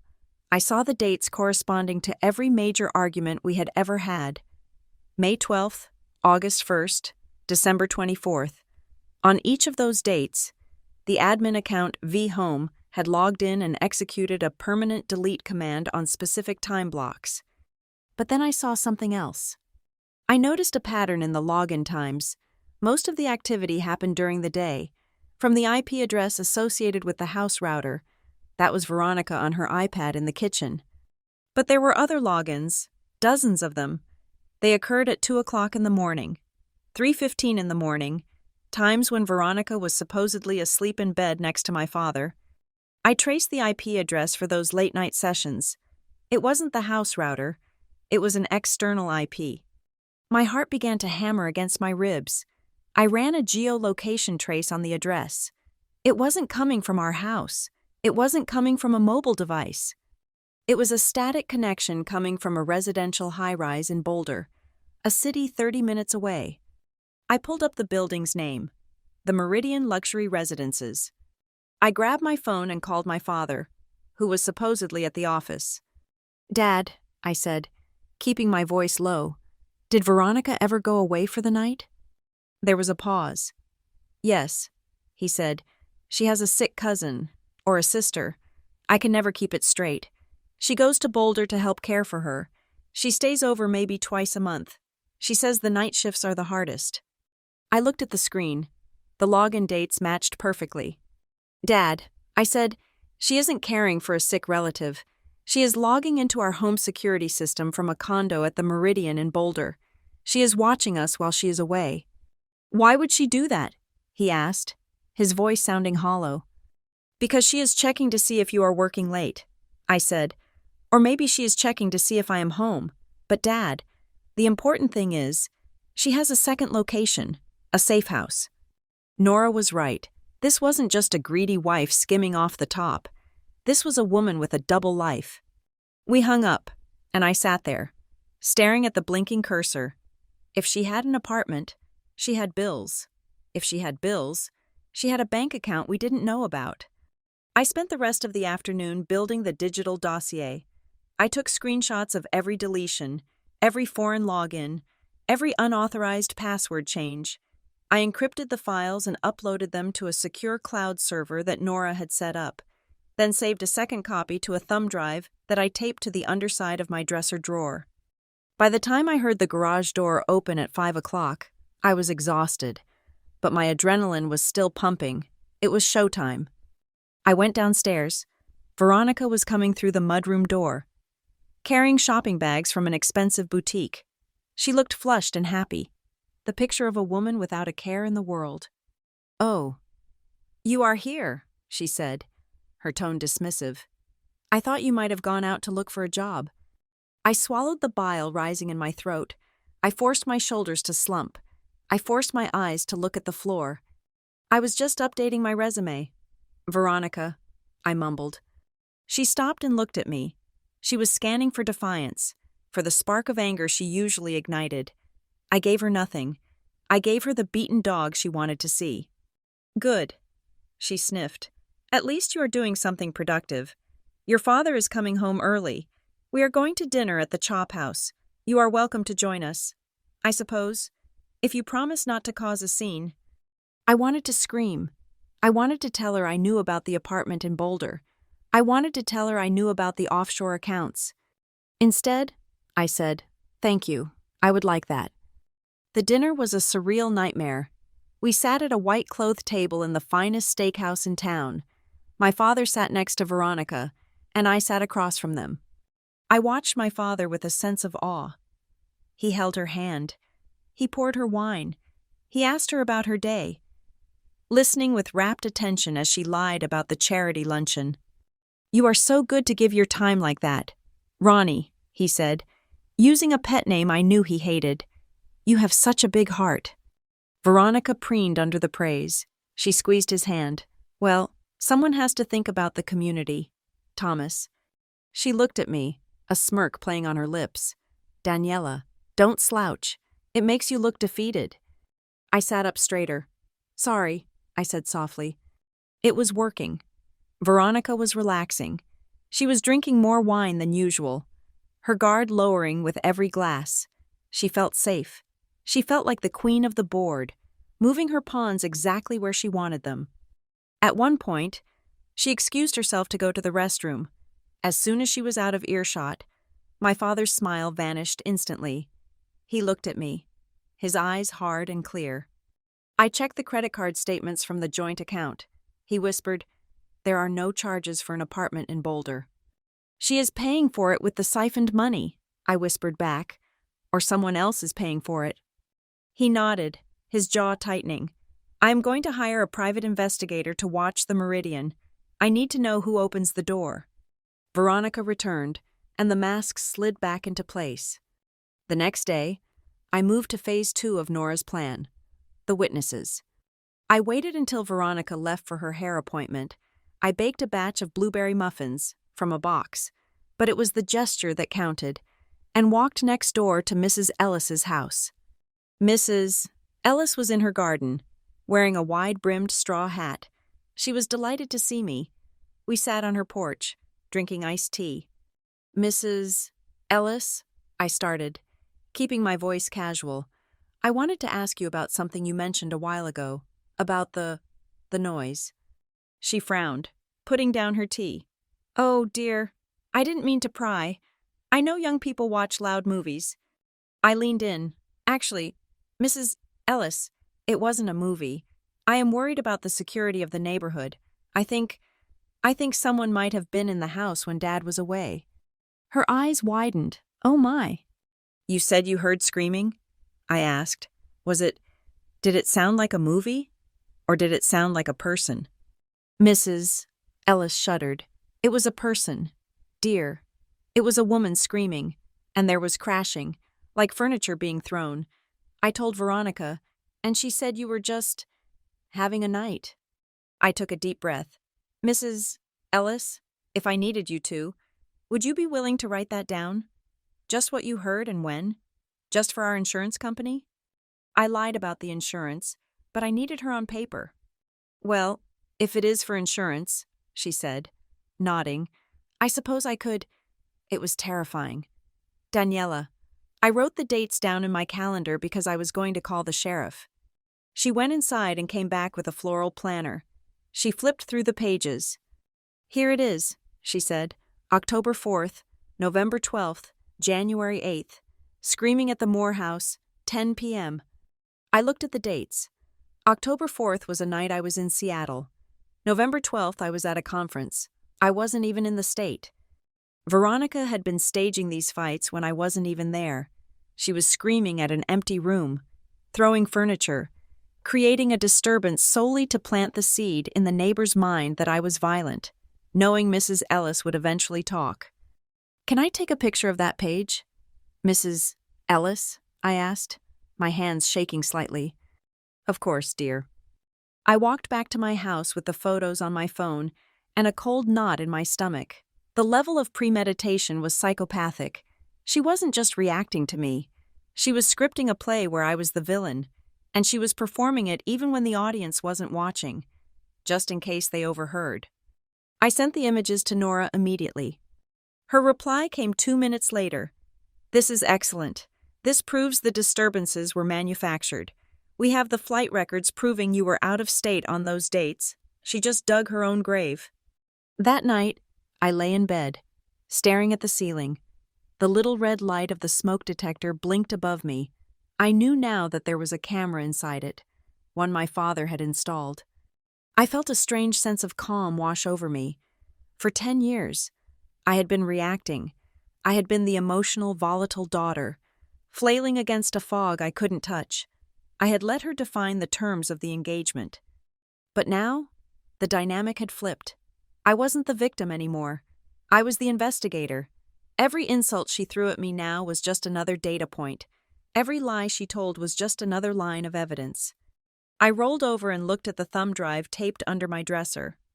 Veronica was sleeping down the hall, probably dreaming of the day she would finally kick me out and take my father's fortune. She didn't know that the man sleeping next to her was tracking her IP address. She didn't know that the daughter she thought she had broken was building a digital cage around her. The trap was set. We just had to wait for her to walk into the center of it. And the dinner party she was planning for next week, the one where she wanted to mediate our issues with her cousin Mark present, was going to be the perfect place to spring it. I closed my eyes and slept soundly for the first time in years. The invitation for the dinner party was issued on a Tuesday, 3 days after I had discovered the digital breadcrumb trail of my stepmother's embezzlement. Veronica announced it at breakfast with the breezy confidence of a woman who believed she had already won the war and was simply arranging the terms of surrender. She wanted to invite Mark, my father's cousin. Mark was a man who owned a chain of struggling car washes and had always looked at my father with a mix of envy and sycophancy. Veronica liked him because he was malleable. He nodded at everything she said, eager to stay in the good graces of the rich side of the family. She framed it as a healing dinner. She told my father that we needed to clear the air, to have a neutral third party present to help us move forward as a family. I knew exactly what that meant. She wanted an audience. She wanted to humiliate me in front of a relative, to cement the narrative that I was the aggressor, and to pressure my father into making a hard decision about my living situation. My father looked at her over his coffee cup. His face was calm, his eyes betraying nothing of the storm gathering behind them. He agreed. He told her it was a wonderful idea. Then, he added a small condition. He told her he wanted to invite an old friend of his from the city, someone he had reconnected with recently who happened to be in town. He said her name was Nora and that she was a consultant. Veronica hesitated for a fraction of a second. I saw the calculation happen behind her eyes. A stranger meant a fresh variable, but she quickly recovered, likely deciding that she could charm a stranger just as easily as she charmed everyone else. She smiled and said the more the merrier. By 7 o'clock on Friday night, the dining room had been transformed. Veronica had pulled out the good china, the heavy porcelain with the gold rim that belonged to my mother. She had arranged fresh lilies in the center of the table, their scent cloying and heavy in the warm room. She wore a dress of deep emerald green, silk draped perfectly over her frame, and she moved around the room lighting candles, playing the role of the benevolent matriarch to perfection. I sat in the living room, wearing a simple navy dress, my hands folded in my lap. I felt like an actor waiting in the wings before the final act of a play. I wasn't nervous. The anxiety that had plagued me for a decade was gone, replaced by a cold, hard anticipation. Mark arrived first, blustering in with a bottle of cheap red wine and a loud laugh that grated on my nerves. He hugged Veronica too long, shook my father's hand vigorously, and gave me a pitying pat on the shoulder, asking if I was feeling better. Veronica had clearly already primed him. Then the doorbell rang again. My father answered it, and Nora Blake walked in. She didn't look like the shark she was. She was dressed in a soft gray suit, her hair loose. When my father introduced her as an old friend he knew from business circles, she smiled warmly, but when she shook Veronica's hand, I saw her eyes perform a rapid, clinical scan. She was assessing the opponent. Veronica was gracious, but guarded. She offered Nora a drink, asking polite questions about how she knew Thomas. Nora kept her answers vague, steering the conversation back to the house, complimenting Veronica's taste, disarming her with flattery. We moved to the dining room. The table was set for 5. Veronica took the seat at the foot of the table, opposite my father, positioning herself as the co-captain of the ship. I sat across from Nora, and Mark sat in the middle, ready to serve as the jury Veronica thought she had rigged. The first course was a butternut squash soup. For 20 minutes, the conversation was banal. Mark talked about his car washes and the rising cost of soap. Veronica nodded sympathetically, steering the conversation skillfully until she found her opening. "It is so nice to have a full house," Veronica said, dabbing her mouth with a linen napkin. "It has been so quiet here lately." Or, well, perhaps quiet is not the right word. Tense might be better. She cast a sad, meaningful glance at me. Mark followed her gaze, looking solemn. "I know it has been hard on you, Ronnie," Mark said, reaching for his wine. "You have the patience of a saint." Veronica sighed, a tragic, heavy sound. Mark, I really do. I promised Thomas when we married that I would treat Daniela like my own, but sometimes love just isn't enough when there are underlying issues." I continued to eat my soup, the spoon moving rhythmically from bowl to mouth. My father was cutting his bread, his knife moving with surgical precision. Nora spoke up, her voice filled with polite curiosity. "Issues? Thomas mentioned you were having some growing pains with Daniela moving back in, but it sounds serious." Veronica turned to Nora, delighted to have a new listener to indoctrinate. Oh, it is more than growing pains. Nora, I wish it were just that. We are dealing with volatility. She lowered her voice, leaning in over the candles. Just this week, we had an incident. I don't like to talk about it, but since we are all friends here, Daniela became violent. Mark gasped theatrically. Violent? Danny? Veronica nodded. She attacked me. Mark, in the hallway. She was angry about a job interview, and she just snapped. She slammed the door in my face so hard the plaster cracked, and when I tried to check on her, she shoved me.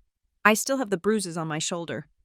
She pulled the collar of her dress aside slightly, revealing the faint yellowing mark she had inflicted upon herself against the cabinet. Nora looked at the bruise, then at Veronica. Her expression was one of shock, but I saw the sharp gleam in her eyes. That is terrible, she said. You must have been terrified. I was, Veronica said softly. I was petrified. I didn't know what she would do next. Nora leaned forward slightly, resting her chin on her hand. So, she slammed the door, and then she came back out to shove you? Or did you go into the room? Veronica blinked. It was a specific question. She adjusted her story on the fly. Well, the door bounced back open, and she was standing there, waiting. She lunged at me. I was trapped in the hallway. I had nowhere to go. Nowhere to go, Nora repeated, as if taking a mental note. So you were backed against the wall? Yes, exactly, Veronica said, gaining confidence. She pinned me against the wall. It was a blind rage. You know, Daniela's mother had a temper too. It is genetic. I felt a flash of heat at the mention of my mother, but I kept my eyes on my plate. I felt my father's leg tense under the table, but he remained silent, chewing his food slowly. Mark shook his head. That is unacceptable. Thomas, you can't let that happen in your own house. My father looked up. I am listening. Mark, I am taking it all in. Veronica smiled at him. A sweet, poisonous smile. I know you are, honey, and I know how hard this is for you. You love her, but we have to be realistic. We cannot live like this. I cannot live in fear in my own home. She reached down beside her chair and picked up a leather folder I hadn't noticed before. She placed it on the table, pushing aside the flower arrangement. I took the liberty of speaking to our family attorney, Harold. She said, he agreed that for everyone's safety, we need to formalize things.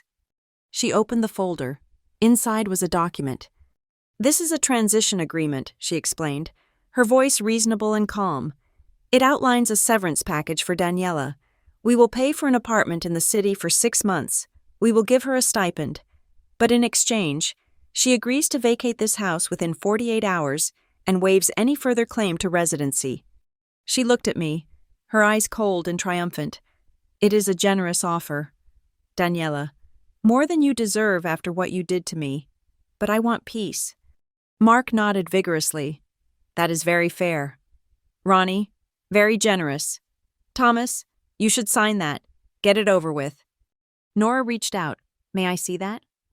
Veronica hesitated, then slid the folder toward Nora.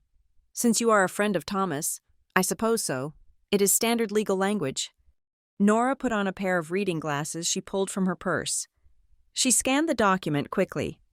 Standard, she murmured, except for this clause here, the one that stipulates Daniela waives any right to future litigation against the estate regarding family assets. That is an interesting addition for a simple eviction notice. Veronica stiffened.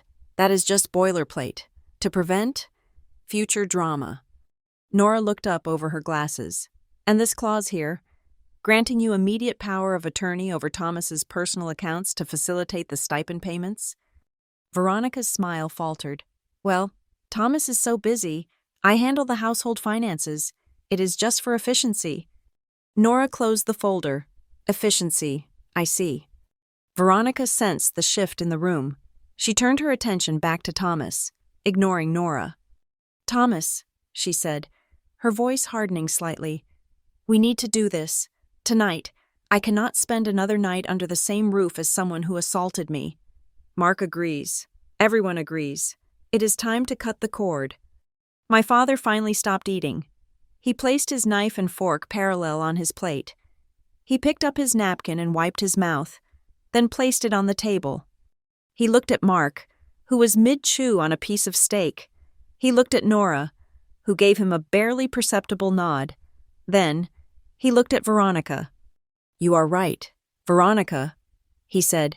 His voice was low, steady, and completely unrecognizable from the passive tone he had used for years.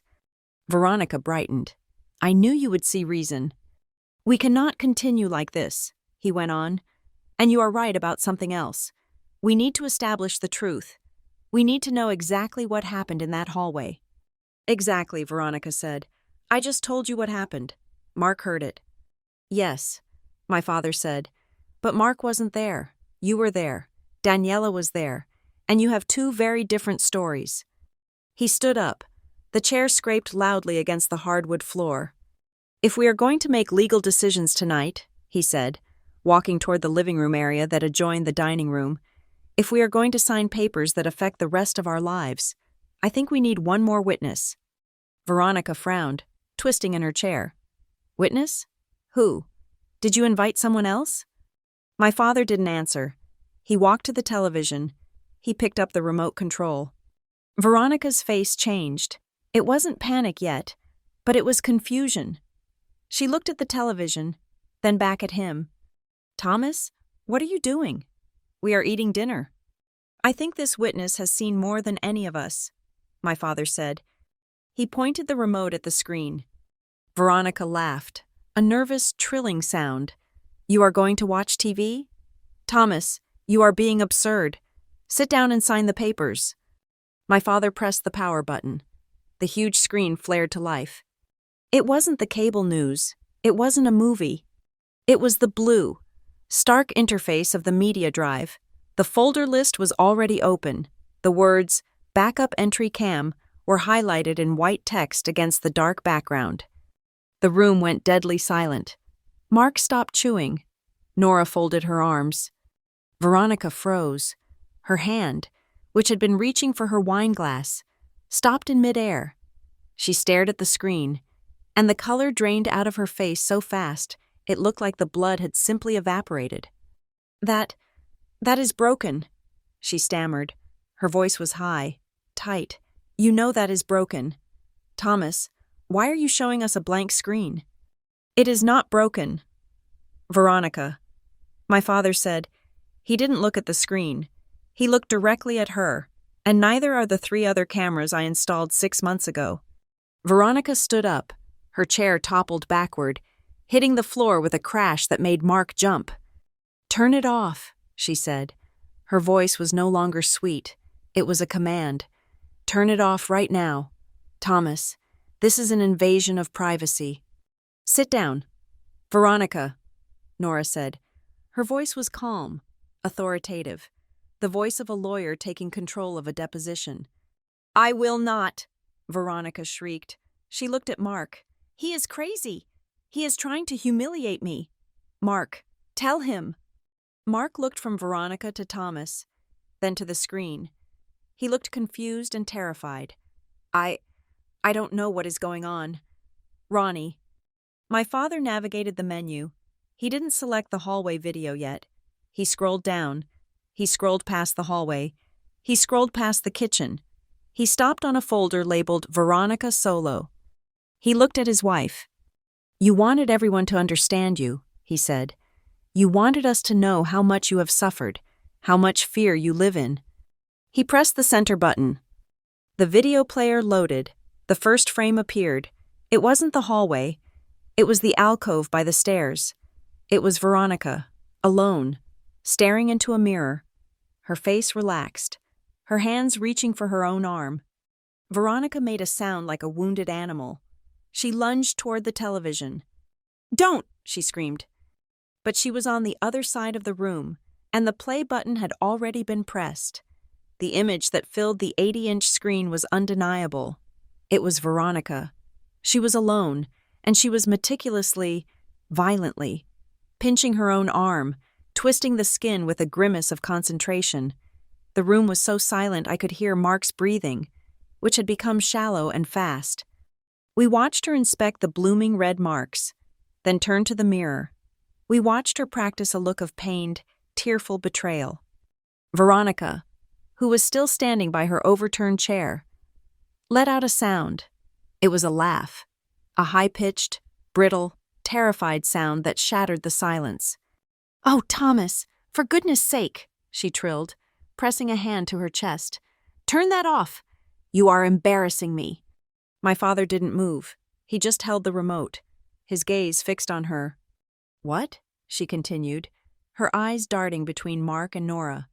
"A woman can't be silly in her own home. I was practicing for a TikTok. A friend of mine. We do these little dramatic videos. It's a joke." Mark, desperate for an anchor in this sea of madness, latched onto it. "A TikTok? Oh, well, that's funny. Ronnie, you should have told us." "Yes," Nora said, her voice cutting through Veronica's attempt to normalize. "A TikTok that you filmed on August 1st, and that, by pure coincidence, perfectly matched the bruises you showed the Hamiltons that same night." Veronica's smile vanished. "Turn it off, Thomas," she said again, her voice dropping, all the fake humor gone, replaced by a low, menacing command. "You are violating my privacy. This is illegal." "It's not illegal," Nora said, standing up. She walked calmly to the table and picked up the leather folder containing Veronica's transition agreement. "Not when the footage is recorded on the property owner's system, but this," she held up the folder. "This attempt to extort money from your husband under the threat of fabricated claims, that is..." Veronica's face contorted, the mask of the perfect wife, the patient victim, dissolved completely. What was left was ugly, raw, and terrified. She looked at Mark. "She is crazy, both of them. He is coaching her. This is a setup." She grabbed her purse from the floor. "I am not staying here to be attacked." "You are not being attacked, Veronica," my father said. He finally turned the TV off. The room plunged back into the dim, candlelit ambiance, but the spell was broken. "You are being exposed. You will hear from my lawyer," she spat. She pointed a finger at my father, her entire body shaking. "You and you," she pointed at me, "are going to pay for this. I will ruin you. I will tell everyone what you did." "What I did?" I asked, finding my voice for the first time. But she was already gone, storming out of the dining room, grabbing her car keys from the bowl by the door, and slamming the front door behind her. The slam echoed through the house. Mark was pale, sweating in his expensive suit. "Thomas, I had no idea. It's all right. Mark," my father said, his voice heavy. He sat back down at the table, looking suddenly exhausted. "You saw what you were supposed to see.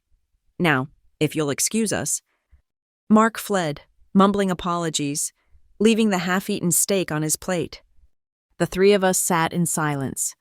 Nora, my father, and me. "She will move fast," Nora said, pulling her phone out. "She's a cornered animal. She won't try to defend. She will attack. She'll go to the police first, to file a report. She needs to be the first one to claim victimhood." "She will," my father agreed. "She'll claim Daniela assaulted her." Nora looked at me. "Your face is still bruised. That's good. Tomorrow morning, you are going to the police." "To file a report?" I asked. "No," Nora said, her eyes glinting. "To respond to one, she'll file tonight, or first thing in the morning. She will want the police to come here and arrest you. We are not going to let that happen." Nora was right. Veronica didn't even wait for the morning. We found out later that she drove straight from our house to the Maple Ridge Police Department. She arrived at 8:30 p.m., hysterical, claiming her grown stepdaughter had brutally attacked her and that her husband was covering it up. She showed them the bruises she had practiced in the mirror. She gave them a performance so convincing that they took her statement and assured her a detective would be in touch with us in the morning. The next day, at 10 a.m., I sat in my car outside that same police station. My leg was bouncing so hard it vibrated the seat. "Are you sure about this?" I asked, looking at Nora in the passenger seat. She was dressed in her sharpest black suit. "Shouldn't we just wait for them to call?" "Never wait for the police to come to you," Nora said. "It makes you look guilty. We are walking in there as concerned citizens, seeking to clarify a terrible misunderstanding. You are the victim, Daniela. Today, we are going to act like it." She reached into her briefcase and pulled out a small, black USB drive. "This has one file on it, and one file only. The 30-second clip of the hallway assault. Not the self-harm, not the financials. We don't overwhelm them. We just give them enough to neutralize her claim." We walked in. The station was quiet, smelling of stale coffee and disinfectant. Nora asked to speak to the officer who had taken Veronica Hartley Moore's statement last night. We were led to a small, windowless office. A man named Officer D'Amato, with a weary face and a coffee-stained tie, looked up at us. "We are here about the report filed by Veronica Moore last night," Nora said. "All business. I am Nora Blake. This is Daniela Moore, and we are here to provide context that Mrs. Moore conveniently omitted from her statement." Before the officer could respond, the door to the office opened. Veronica was standing there. Her face was pale, her eyes red and swollen. She was dressed in a drab gray sweater, a stark contrast to her emerald silk dress from the night before. She was the picture of a battered, terrified wife, and next to her was a man in an expensive suit, holding a briefcase, her new lawyer. "Officer!" Veronica cried out, pointing at me. "That's her. She's here. Is she here to threaten me again?" "Ma'am, please," Officer D'Amato said, standing up, clearly overwhelmed. Veronica's lawyer, a slick man with silver hair, stepped forward. "Officer, my client is the victim of a brutal domestic assault. We are here to file for an emergency restraining order. This woman's presence here is clear harassment." "That's a lie," I said, my voice shaking. "Ms. Moore, please be quiet," Nora said, her voice a whip crack. She turned to the officer. "Officer D'Amato, my client, Daniela, was the one who was assaulted. We have proof." Veronica laughed, a high-pitched, hysterical sound. "Proof? Of what? Your delusions? She broke things. She tried to kill me." "Mrs. Hartley Moore," Nora said, her voice dangerously calm. "Are you stating, on record, that my client assaulted you, choked you, and shoved you into a cabinet?" Yes, she did," Veronica sobbed, collapsing into the chair her lawyer pulled out for her. "I see," Nora said. She turned to Officer D'Amato. "In that case, officer, you are going to want to see this. My client's home is equipped with a security system. We have the footage of the assault in question." She placed the USB drive on the desk. Veronica's head snapped up. Her face, for the first time, showed a flicker of pure, unadulterated panic. It's fake," Veronica stammered. Thomas, he's in tech. He can edit things. It's a deep fake." "A deep fake?" Officer D'Amato said, his eyebrows rising. "Ma'am, this isn't a movie. Let's just see what's on the drive." He plugged it into his computer. He turned the monitor so we could all see. He double-clicked the file. The next 30 seconds were the most satisfying of my entire life. We all watched it. The officer, Nora, Veronica, her lawyer. We watched me quietly close the door. We watched Veronica throw it open. We watched her slap me. We watched her grab me. We watched her shove me against the wall. We watched me, in clear self-defense, push her off. And then, we watched her get up, walk to the cabinet, and slam her own shoulder into it. We watched her collapse to the floor and begin her performance. The clip ended. The room was silent. Veronica's lawyer, who had been standing with a hand on her shoulder, slowly, almost imperceptibly, took his hand away. Officer D'Amato rewound the video. He watched it again. This time, he zoomed in on Veronica's face as she hit herself against the cabinet. He turned off the monitor and looked at Veronica. His weary, coffee-stained expression was gone, replaced by a cold, hard fury. "Ma'am," he said, his voice dangerously quiet, "would you like to explain the difference between the story you told my partner last night and the video I just watched?" Veronica's mouth opened and closed. No sound came out. She looked at her lawyer, who was staring at his briefcase as if he had never seen it before. It's the angle," she finally whispered. "The camera. It's a trick. It's a fisheye lens. It distorts. It distorts reality." "It distorts reality," the officer repeated, deadpan. "I see. And did it also distort you filing a false police report? Because that, ma'am, is a crime." "Now, wait just a minute," Veronica's lawyer finally spoke, his voice weak. "My client is clearly distressed. This is a complicated family matter." "It was complicated," Nora agreed. "Until about 90 seconds ago. Now, it's very, very simple. My client was assaulted. The assailant then filed a false report to cover her tracks. We are here to file our own report, and we are requesting that Mrs. Hartley Moore be charged." Veronica let out a wail. "You can't! Thomas wouldn't want this." "What Thomas wants," Nora said, "is for his daughter to be safe. Officer, we will be in touch. We have other materials, but this seems sufficient for now." She didn't mention the finances. She didn't mention the self-harm videos. She kept the trap loaded. We stood up. As we walked out, Officer D'Amato was picking up his phone. "Yeah," he said into the receiver. "Get the Diak's office on the line. I'm sending them a file on that Moore case. No, not the wife, the stepdaughter." We walked out into the sunlight. I felt light. I felt like I had been carrying a 100-pound backpack for 10 years, and I had just taken it off. But the fight wasn't over. While I was at the station, my father was at the bank. Following Nora's instructions, he wasn't pulling money. He was freezing it. He filed a formal notice of dispute, flagging the power of attorney as having been signed under duress and undue influence. He placed a hold on all transfers from his personal accounts, and most importantly, he filed an emergency injunction with his corporate lawyer to prevent any change in the ownership of Ridgegate Systems stock. The net was tightening. The first sign that Veronica felt it came 2 days later. I was in the kitchen making a sandwich when my father's phone, which he had left on the counter, lit up. It was a text from Veronica. "Thomas, my card was just declined at the market. This is humiliating.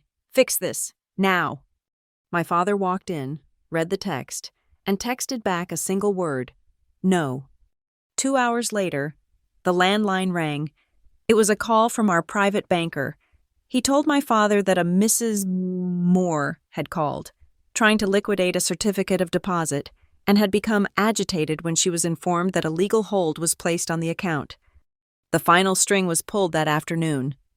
Veronica, now in full-blown panic mode, tried to access one of her offshore accounts, but the private investigator my father had hired had already identified the account number from her apartment in Boulder, an apartment, it turned out, that she was sharing with a financial advisor who had been fired for fraud 2 years earlier. Nora had flagged the account with international fraud divisions. When Veronica tried to log in, she found her access was frozen, pending an investigation into money laundering. She had nowhere to run. Her money was gone. Her credibility was gone. Her victim status was gone. She was trapped. So, on Friday morning, exactly 1 week after the dinner party from hell, my father received a call from Veronica's lawyer, not the slick one from the police station. He had apparently recused himself. This was a new one. He said Veronica was distraught and confused and that she wanted to avoid a public, messy trial. She wanted to talk. She was agreeing to a formal mediation. "She thinks it's a negotiation," Nora told us over a conference call. "She thinks this is her last chance to get in a room, cry, and convince your father to give her a payout to go away quietly." "And what is it, really?" I asked. "It's not a negotiation," Nora said, and I could hear the smile in her voice. "It's a sentencing." The conference room at the Lakeside Mediation Office was designed to be neutral ground. The walls were a calming shade of beige, the carpet was plush enough to muffle footsteps, and the large oval table was polished to a mirror shine. But as I sat there next to my father and Nora, the air felt thin, charged with the static electricity of an approaching storm. Across the table sat Veronica. She had arrived 5 minutes late, a power move calculated to make us wait. She was dressed in a soft, powder blue suit that made her look fragile and maternal. Her makeup was flawless, highlighting her eyes to make them look wider, more innocent. She had brought a lawyer, a man I did not recognize, likely because the last two had resigned after seeing the police report. At the head of the table sat the court-appointed mediator, a woman named Sarah with a kind but firm face. Next to her was a representative from the family court, there to observe because domestic violence allegations were involved. Veronica looked at my father with a sad, longing smile. She clearly believed that this was a negotiation. She thought Thomas More, the man who had avoided conflict for a decade, was here to be manipulated one last time. She thought she could cry, blame her hormones, blame me, and walk away with a settlement check that would keep her comfortable for life. The mediator cleared her throat. "We are here to discuss the dissolution of the marriage between Thomas More and Veronica Hartley, as well as the allegations of misconduct in the division of assets. I would like to start by allowing each party to state their position. Veronica, since you requested this mediation, you may begin." Veronica nodded, dabbing at a dry eye with a lace handkerchief. "Thank you. I just want to say that I am heartbroken. I have dedicated the last 10 years of my life to this family. I have tried to be a mother to Daniela. I have supported Thomas through building his company, and in return, I have been physically attacked in my own home and then, to add insult to injury, falsely accused by a stepdaughter who has always had emotional difficulties." She paused, waiting for a reaction. My father stared at a knot in the wood of the table. I sat with my hands folded, my face blank. She continued, her voice gaining strength. "The incident in the hallway was terrifying. Daniela slammed the door in my face. When I tried to check on her, out of concern, she attacked me. I am the victim here, but I am willing to forgive. I am willing to drop the charges and move forward, provided that Thomas acknowledges the truth and provides me with the financial security I was promised." The mediator turned to us. "Thomas? Daniela? Do you have a response?" I looked at Nora. She gave me a barely perceptible nod. I leaned forward toward the microphone in the center of the table. "I am not going to respond with words." I said, "I think we have spent enough years listening to Veronica's version of the truth. I would like to call a witness who is more honest than I could ever be." Veronica frowned. "Witness? Who? You cannot bring surprise witnesses into mediation." Nora stood up and connected her laptop to the large monitor mounted on the wall at the end of the room. "We are not bringing a person," she said. "We are bringing the record." She pressed a key. The screen flared to life. It was a montage. Nora and I had spent all night editing it. It wasn't just random clips. It was a narrative, a story of a predator. The first clip was from the bedroom. It showed Veronica standing in front of the mirror. The room was silent. We watched as she meticulously pinched the skin of her own arm, twisting it hard, grimacing in concentration until a bruise formed. Then, we watched her practice her cry face. In the conference room, Veronica gasped. She started to stand up. That is private." "Sit down. Mrs. Hartley," the court representative said, his voice sharp. The video cut to the next scene. It was the study. My father was slumped in a chair, clearly exhausted, a glass of scotch in his hand. Veronica was hovering over him, sliding a stack of papers under his pen. "Just sign it, Thomas," she was saying on the video. "It is just the insurance update. You don't need to read it. You are so tired. Let me handle it." My father, on screen, signed the paper. It was the power of attorney document. The video cut again. This time it was audio overlaid on a black screen. It was the phone call to her sister, Chloe. As long as Thomas believes the girl is unstable, as long as he thinks she is a risk, that part of the estate will just flow my way. The color drained from Veronica's face. She looked at her lawyer, but he was staring at the screen, mesmerized. Then came the finale, the hallway. The angle was high and wide. It showed the entire corridor. It showed me walking away. It showed me gently closing the door. No slam, just a click. It showed Veronica's face contorted in rage. It showed her throwing the door open so hard it hit the wall. It showed her lunging at me. It showed the slap, the shove, and finally, it showed her throwing herself against the cabinet and screaming for help. On the screen, Veronica's voice shrieked, "She pushed me! Thomas!" In the conference room, the silence was absolute. It was a heavy, suffocating silence. The video ended. The screen went black. The mediator looked at Veronica. Her expression was one of pure disgust. "Mrs. Hartley," she said, her voice icy, "do you have an explanation for the disparity between your statement and this video evidence?" Veronica opened her mouth, but no words came out. She looked around the room, her eyes wide and frantic. She looked for an ally, but there were none. "It is the angle," she whispered, repeating the lie she had told the police. "It is a trick. Thomas edited it. He is a tech genius. He made it up." My father stood up. It was a slow, deliberate movement. He looked taller than he had in years. He looked at the woman he had married, the woman he had brought into our home. "I did not edit anything. Veronica," he said. His voice was not loud, but it carried a weight that seemed to vibrate in the walls. "I watched you. I watched you hit my daughter in the kitchen where we ate breakfast. I watched you bruise yourself, and then I watched you look me in the eye and tell me that Daniela was the crazy one." He leaned over the table, placing his hands flat on the surface. "You told me for weeks that the camera in the hallway was broken. You were so sure of it. But it turns out, the only thing in that house that was broken was your conscience." Veronica flinched as if he had slapped her. Nora stepped forward then. She placed a thick file in front of Veronica. "We are not just talking about assault today," Nora said. "This is a forensic accounting of the last 4 years. We have traced the wire transfers to the shell company in the Cayman Islands. We have the logs of you accessing Thomas's accounts from your apartment in Boulder, the one you pay for with stolen money. We have the emails between you and your former financial advisor discussing how to hide assets before Thomas reached retirement age." The court representative was writing furiously in his notebook. This was no longer a mediation. It was a pre-sentencing hearing. Veronica looked at the file. She realized the walls had closed in. The Victim Act hadn't worked. The gaslighting hadn't worked. She stood up, her chair scraping loudly against the floor, her face twisted into a snarl.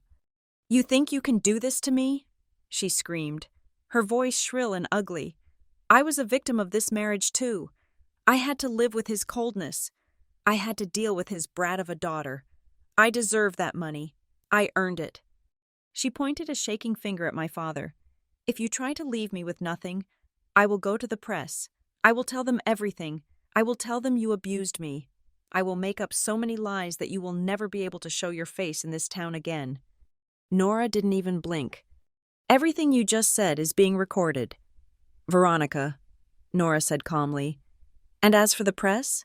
Go ahead, call them.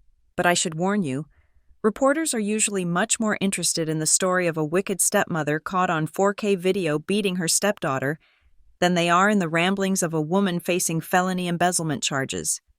Veronica froze. She looked at the camera in the corner of the room. She realized she had just confessed to extortion on tape.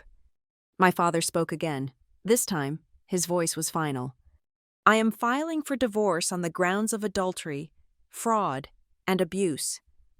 I am requesting a permanent restraining order for both myself and Daniela. I am revoking all powers of attorney immediately." He reached into his briefcase and pulled out a white envelope. He slid it across the table. not to Veronica, but to me. I picked it up. Inside were legal documents, a deed to a trust, and a stock transfer certificate. I am also transferring 40% of my voting shares in Ridgegate Systems to the Daniela Moore Irrevocable Trust. Effective this morning, my father said. He looked at Veronica. That makes Daniela the majority shareholder in the company you were trying to steal. Even if you somehow managed to get a settlement, you would never touch the company. It belongs to her. Veronica stared at him. She looked at the papers in my hand. The realization of her total defeat washed over her. She had lost the house. She had lost the money. She had lost the company. She had lost the man she thought she could control forever. My father turned to me. He ignored Veronica completely. His eyes were wet, but he was smiling, a sad, relieved smile. He reached out and took my hand. "You know," he said softly, ignoring the lawyers and the court officials, "you spent so many years telling me you didn't slam that door, and I didn't listen." He squeezed my hand. "The door wasn't slammed by you, Danny. I was the one who slammed it. I slammed it shut on the truth because I was too afraid to look at what was inside. But today, I am opening it. And from today on, no one is ever going to touch you again, unless it is to apologize." I felt a tear roll down my cheek. It wasn't a tear of sadness. It was a tear of release. The knot in my chest that had been there for 10 years finally unraveled. Veronica made a sound. It was a sob, but it was weak and pathetic. She looked at her lawyer, but he was already packing up his briefcase. "I think we are done here," the lawyer said to her. "I cannot help you with this." Veronica looked at us one last time. Her face was streaked with mascara. The confident, beautiful woman who had walked in was gone. In her place was a desperate, empty shell. She turned and walked out of the room, her heels clicking unevenly on the floor, leaving behind the scent of expensive perfume and the heavy stench of failure. 3 weeks later, I stood on the balcony of my new apartment in Denver. The city lights twinkled below me, a sea of diamonds in the dark. The air was crisp and cold, smelling of snow and pine. I took a sip of tea and touched the necklace I was wearing. It was a simple silver chain. Hanging from it was not a diamond or a pearl, but a small, rectangular piece of plastic, a micro SD card, encased in resin. It contained the copy of the video, my insurance policy, my trophy. My phone buzzed on the railing. It was Nora. I picked it up. "Hey, Nora." "It is done," she said. Her voice was triumphant. "The judge just signed the final decree. The divorce is final. The assets have been frozen and returned, and the district attorney has accepted the plea deal. Veronica is getting 5 years probation and has to pay full restitution. If she misses a single payment, she goes to prison." I smiled. It wasn't prison, but it was better. She would spend the next decade working to pay back the money she stole, living a life of mediocrity that she despised. "Thank you, Nora," I said, "for everything." "Don't thank me," she said. "Thank the camera." I hung up and looked out at the city. I thought about the last 10 years. I thought about the gaslighting, the fear, the feeling of being small in my own house, and then I thought about my father. He was waiting for me. I finished my tea and drove to the house in Maple Ridge. It didn't feel like a prison anymore. It felt like a home. My father was in the living room, standing on a stepladder. He was holding a drill. "Hey," I said, walking in. "Hey," he said, smiling down at me. He looked younger.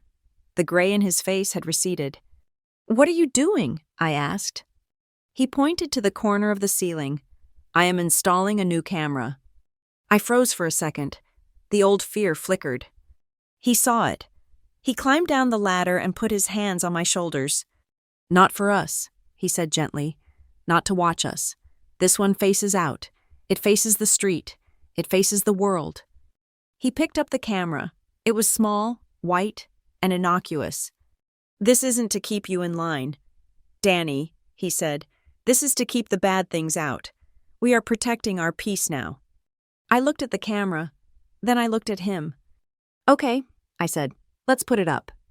We spent the rest of the afternoon adjusting the angles, checking the feed. making sure the view was clear, and when we were done, we sat on the sofa, the same sofa where I had sat with a bruised face just weeks ago, and we watched the sun go down on the monitor. The screen showed the driveway, it showed the trees, it showed the empty road. It showed a life that was quiet, safe, and finally, beautifully true. Thank you so much for listening to this story. I really hope you enjoyed seeing justice served as much as I enjoyed writing it. I am curious, where are you tuning in from today? Are you listening on your commute, at the gym, or maybe relaxing at home? Let me know in the comments below. I would love to hear your thoughts on Veronica's downfall. And if you want more stories like this, please make sure to subscribe to the channel Lila Revenge Stories. Hit that like button and smash the hype button to help this story get recommended to more people. See you in the next video.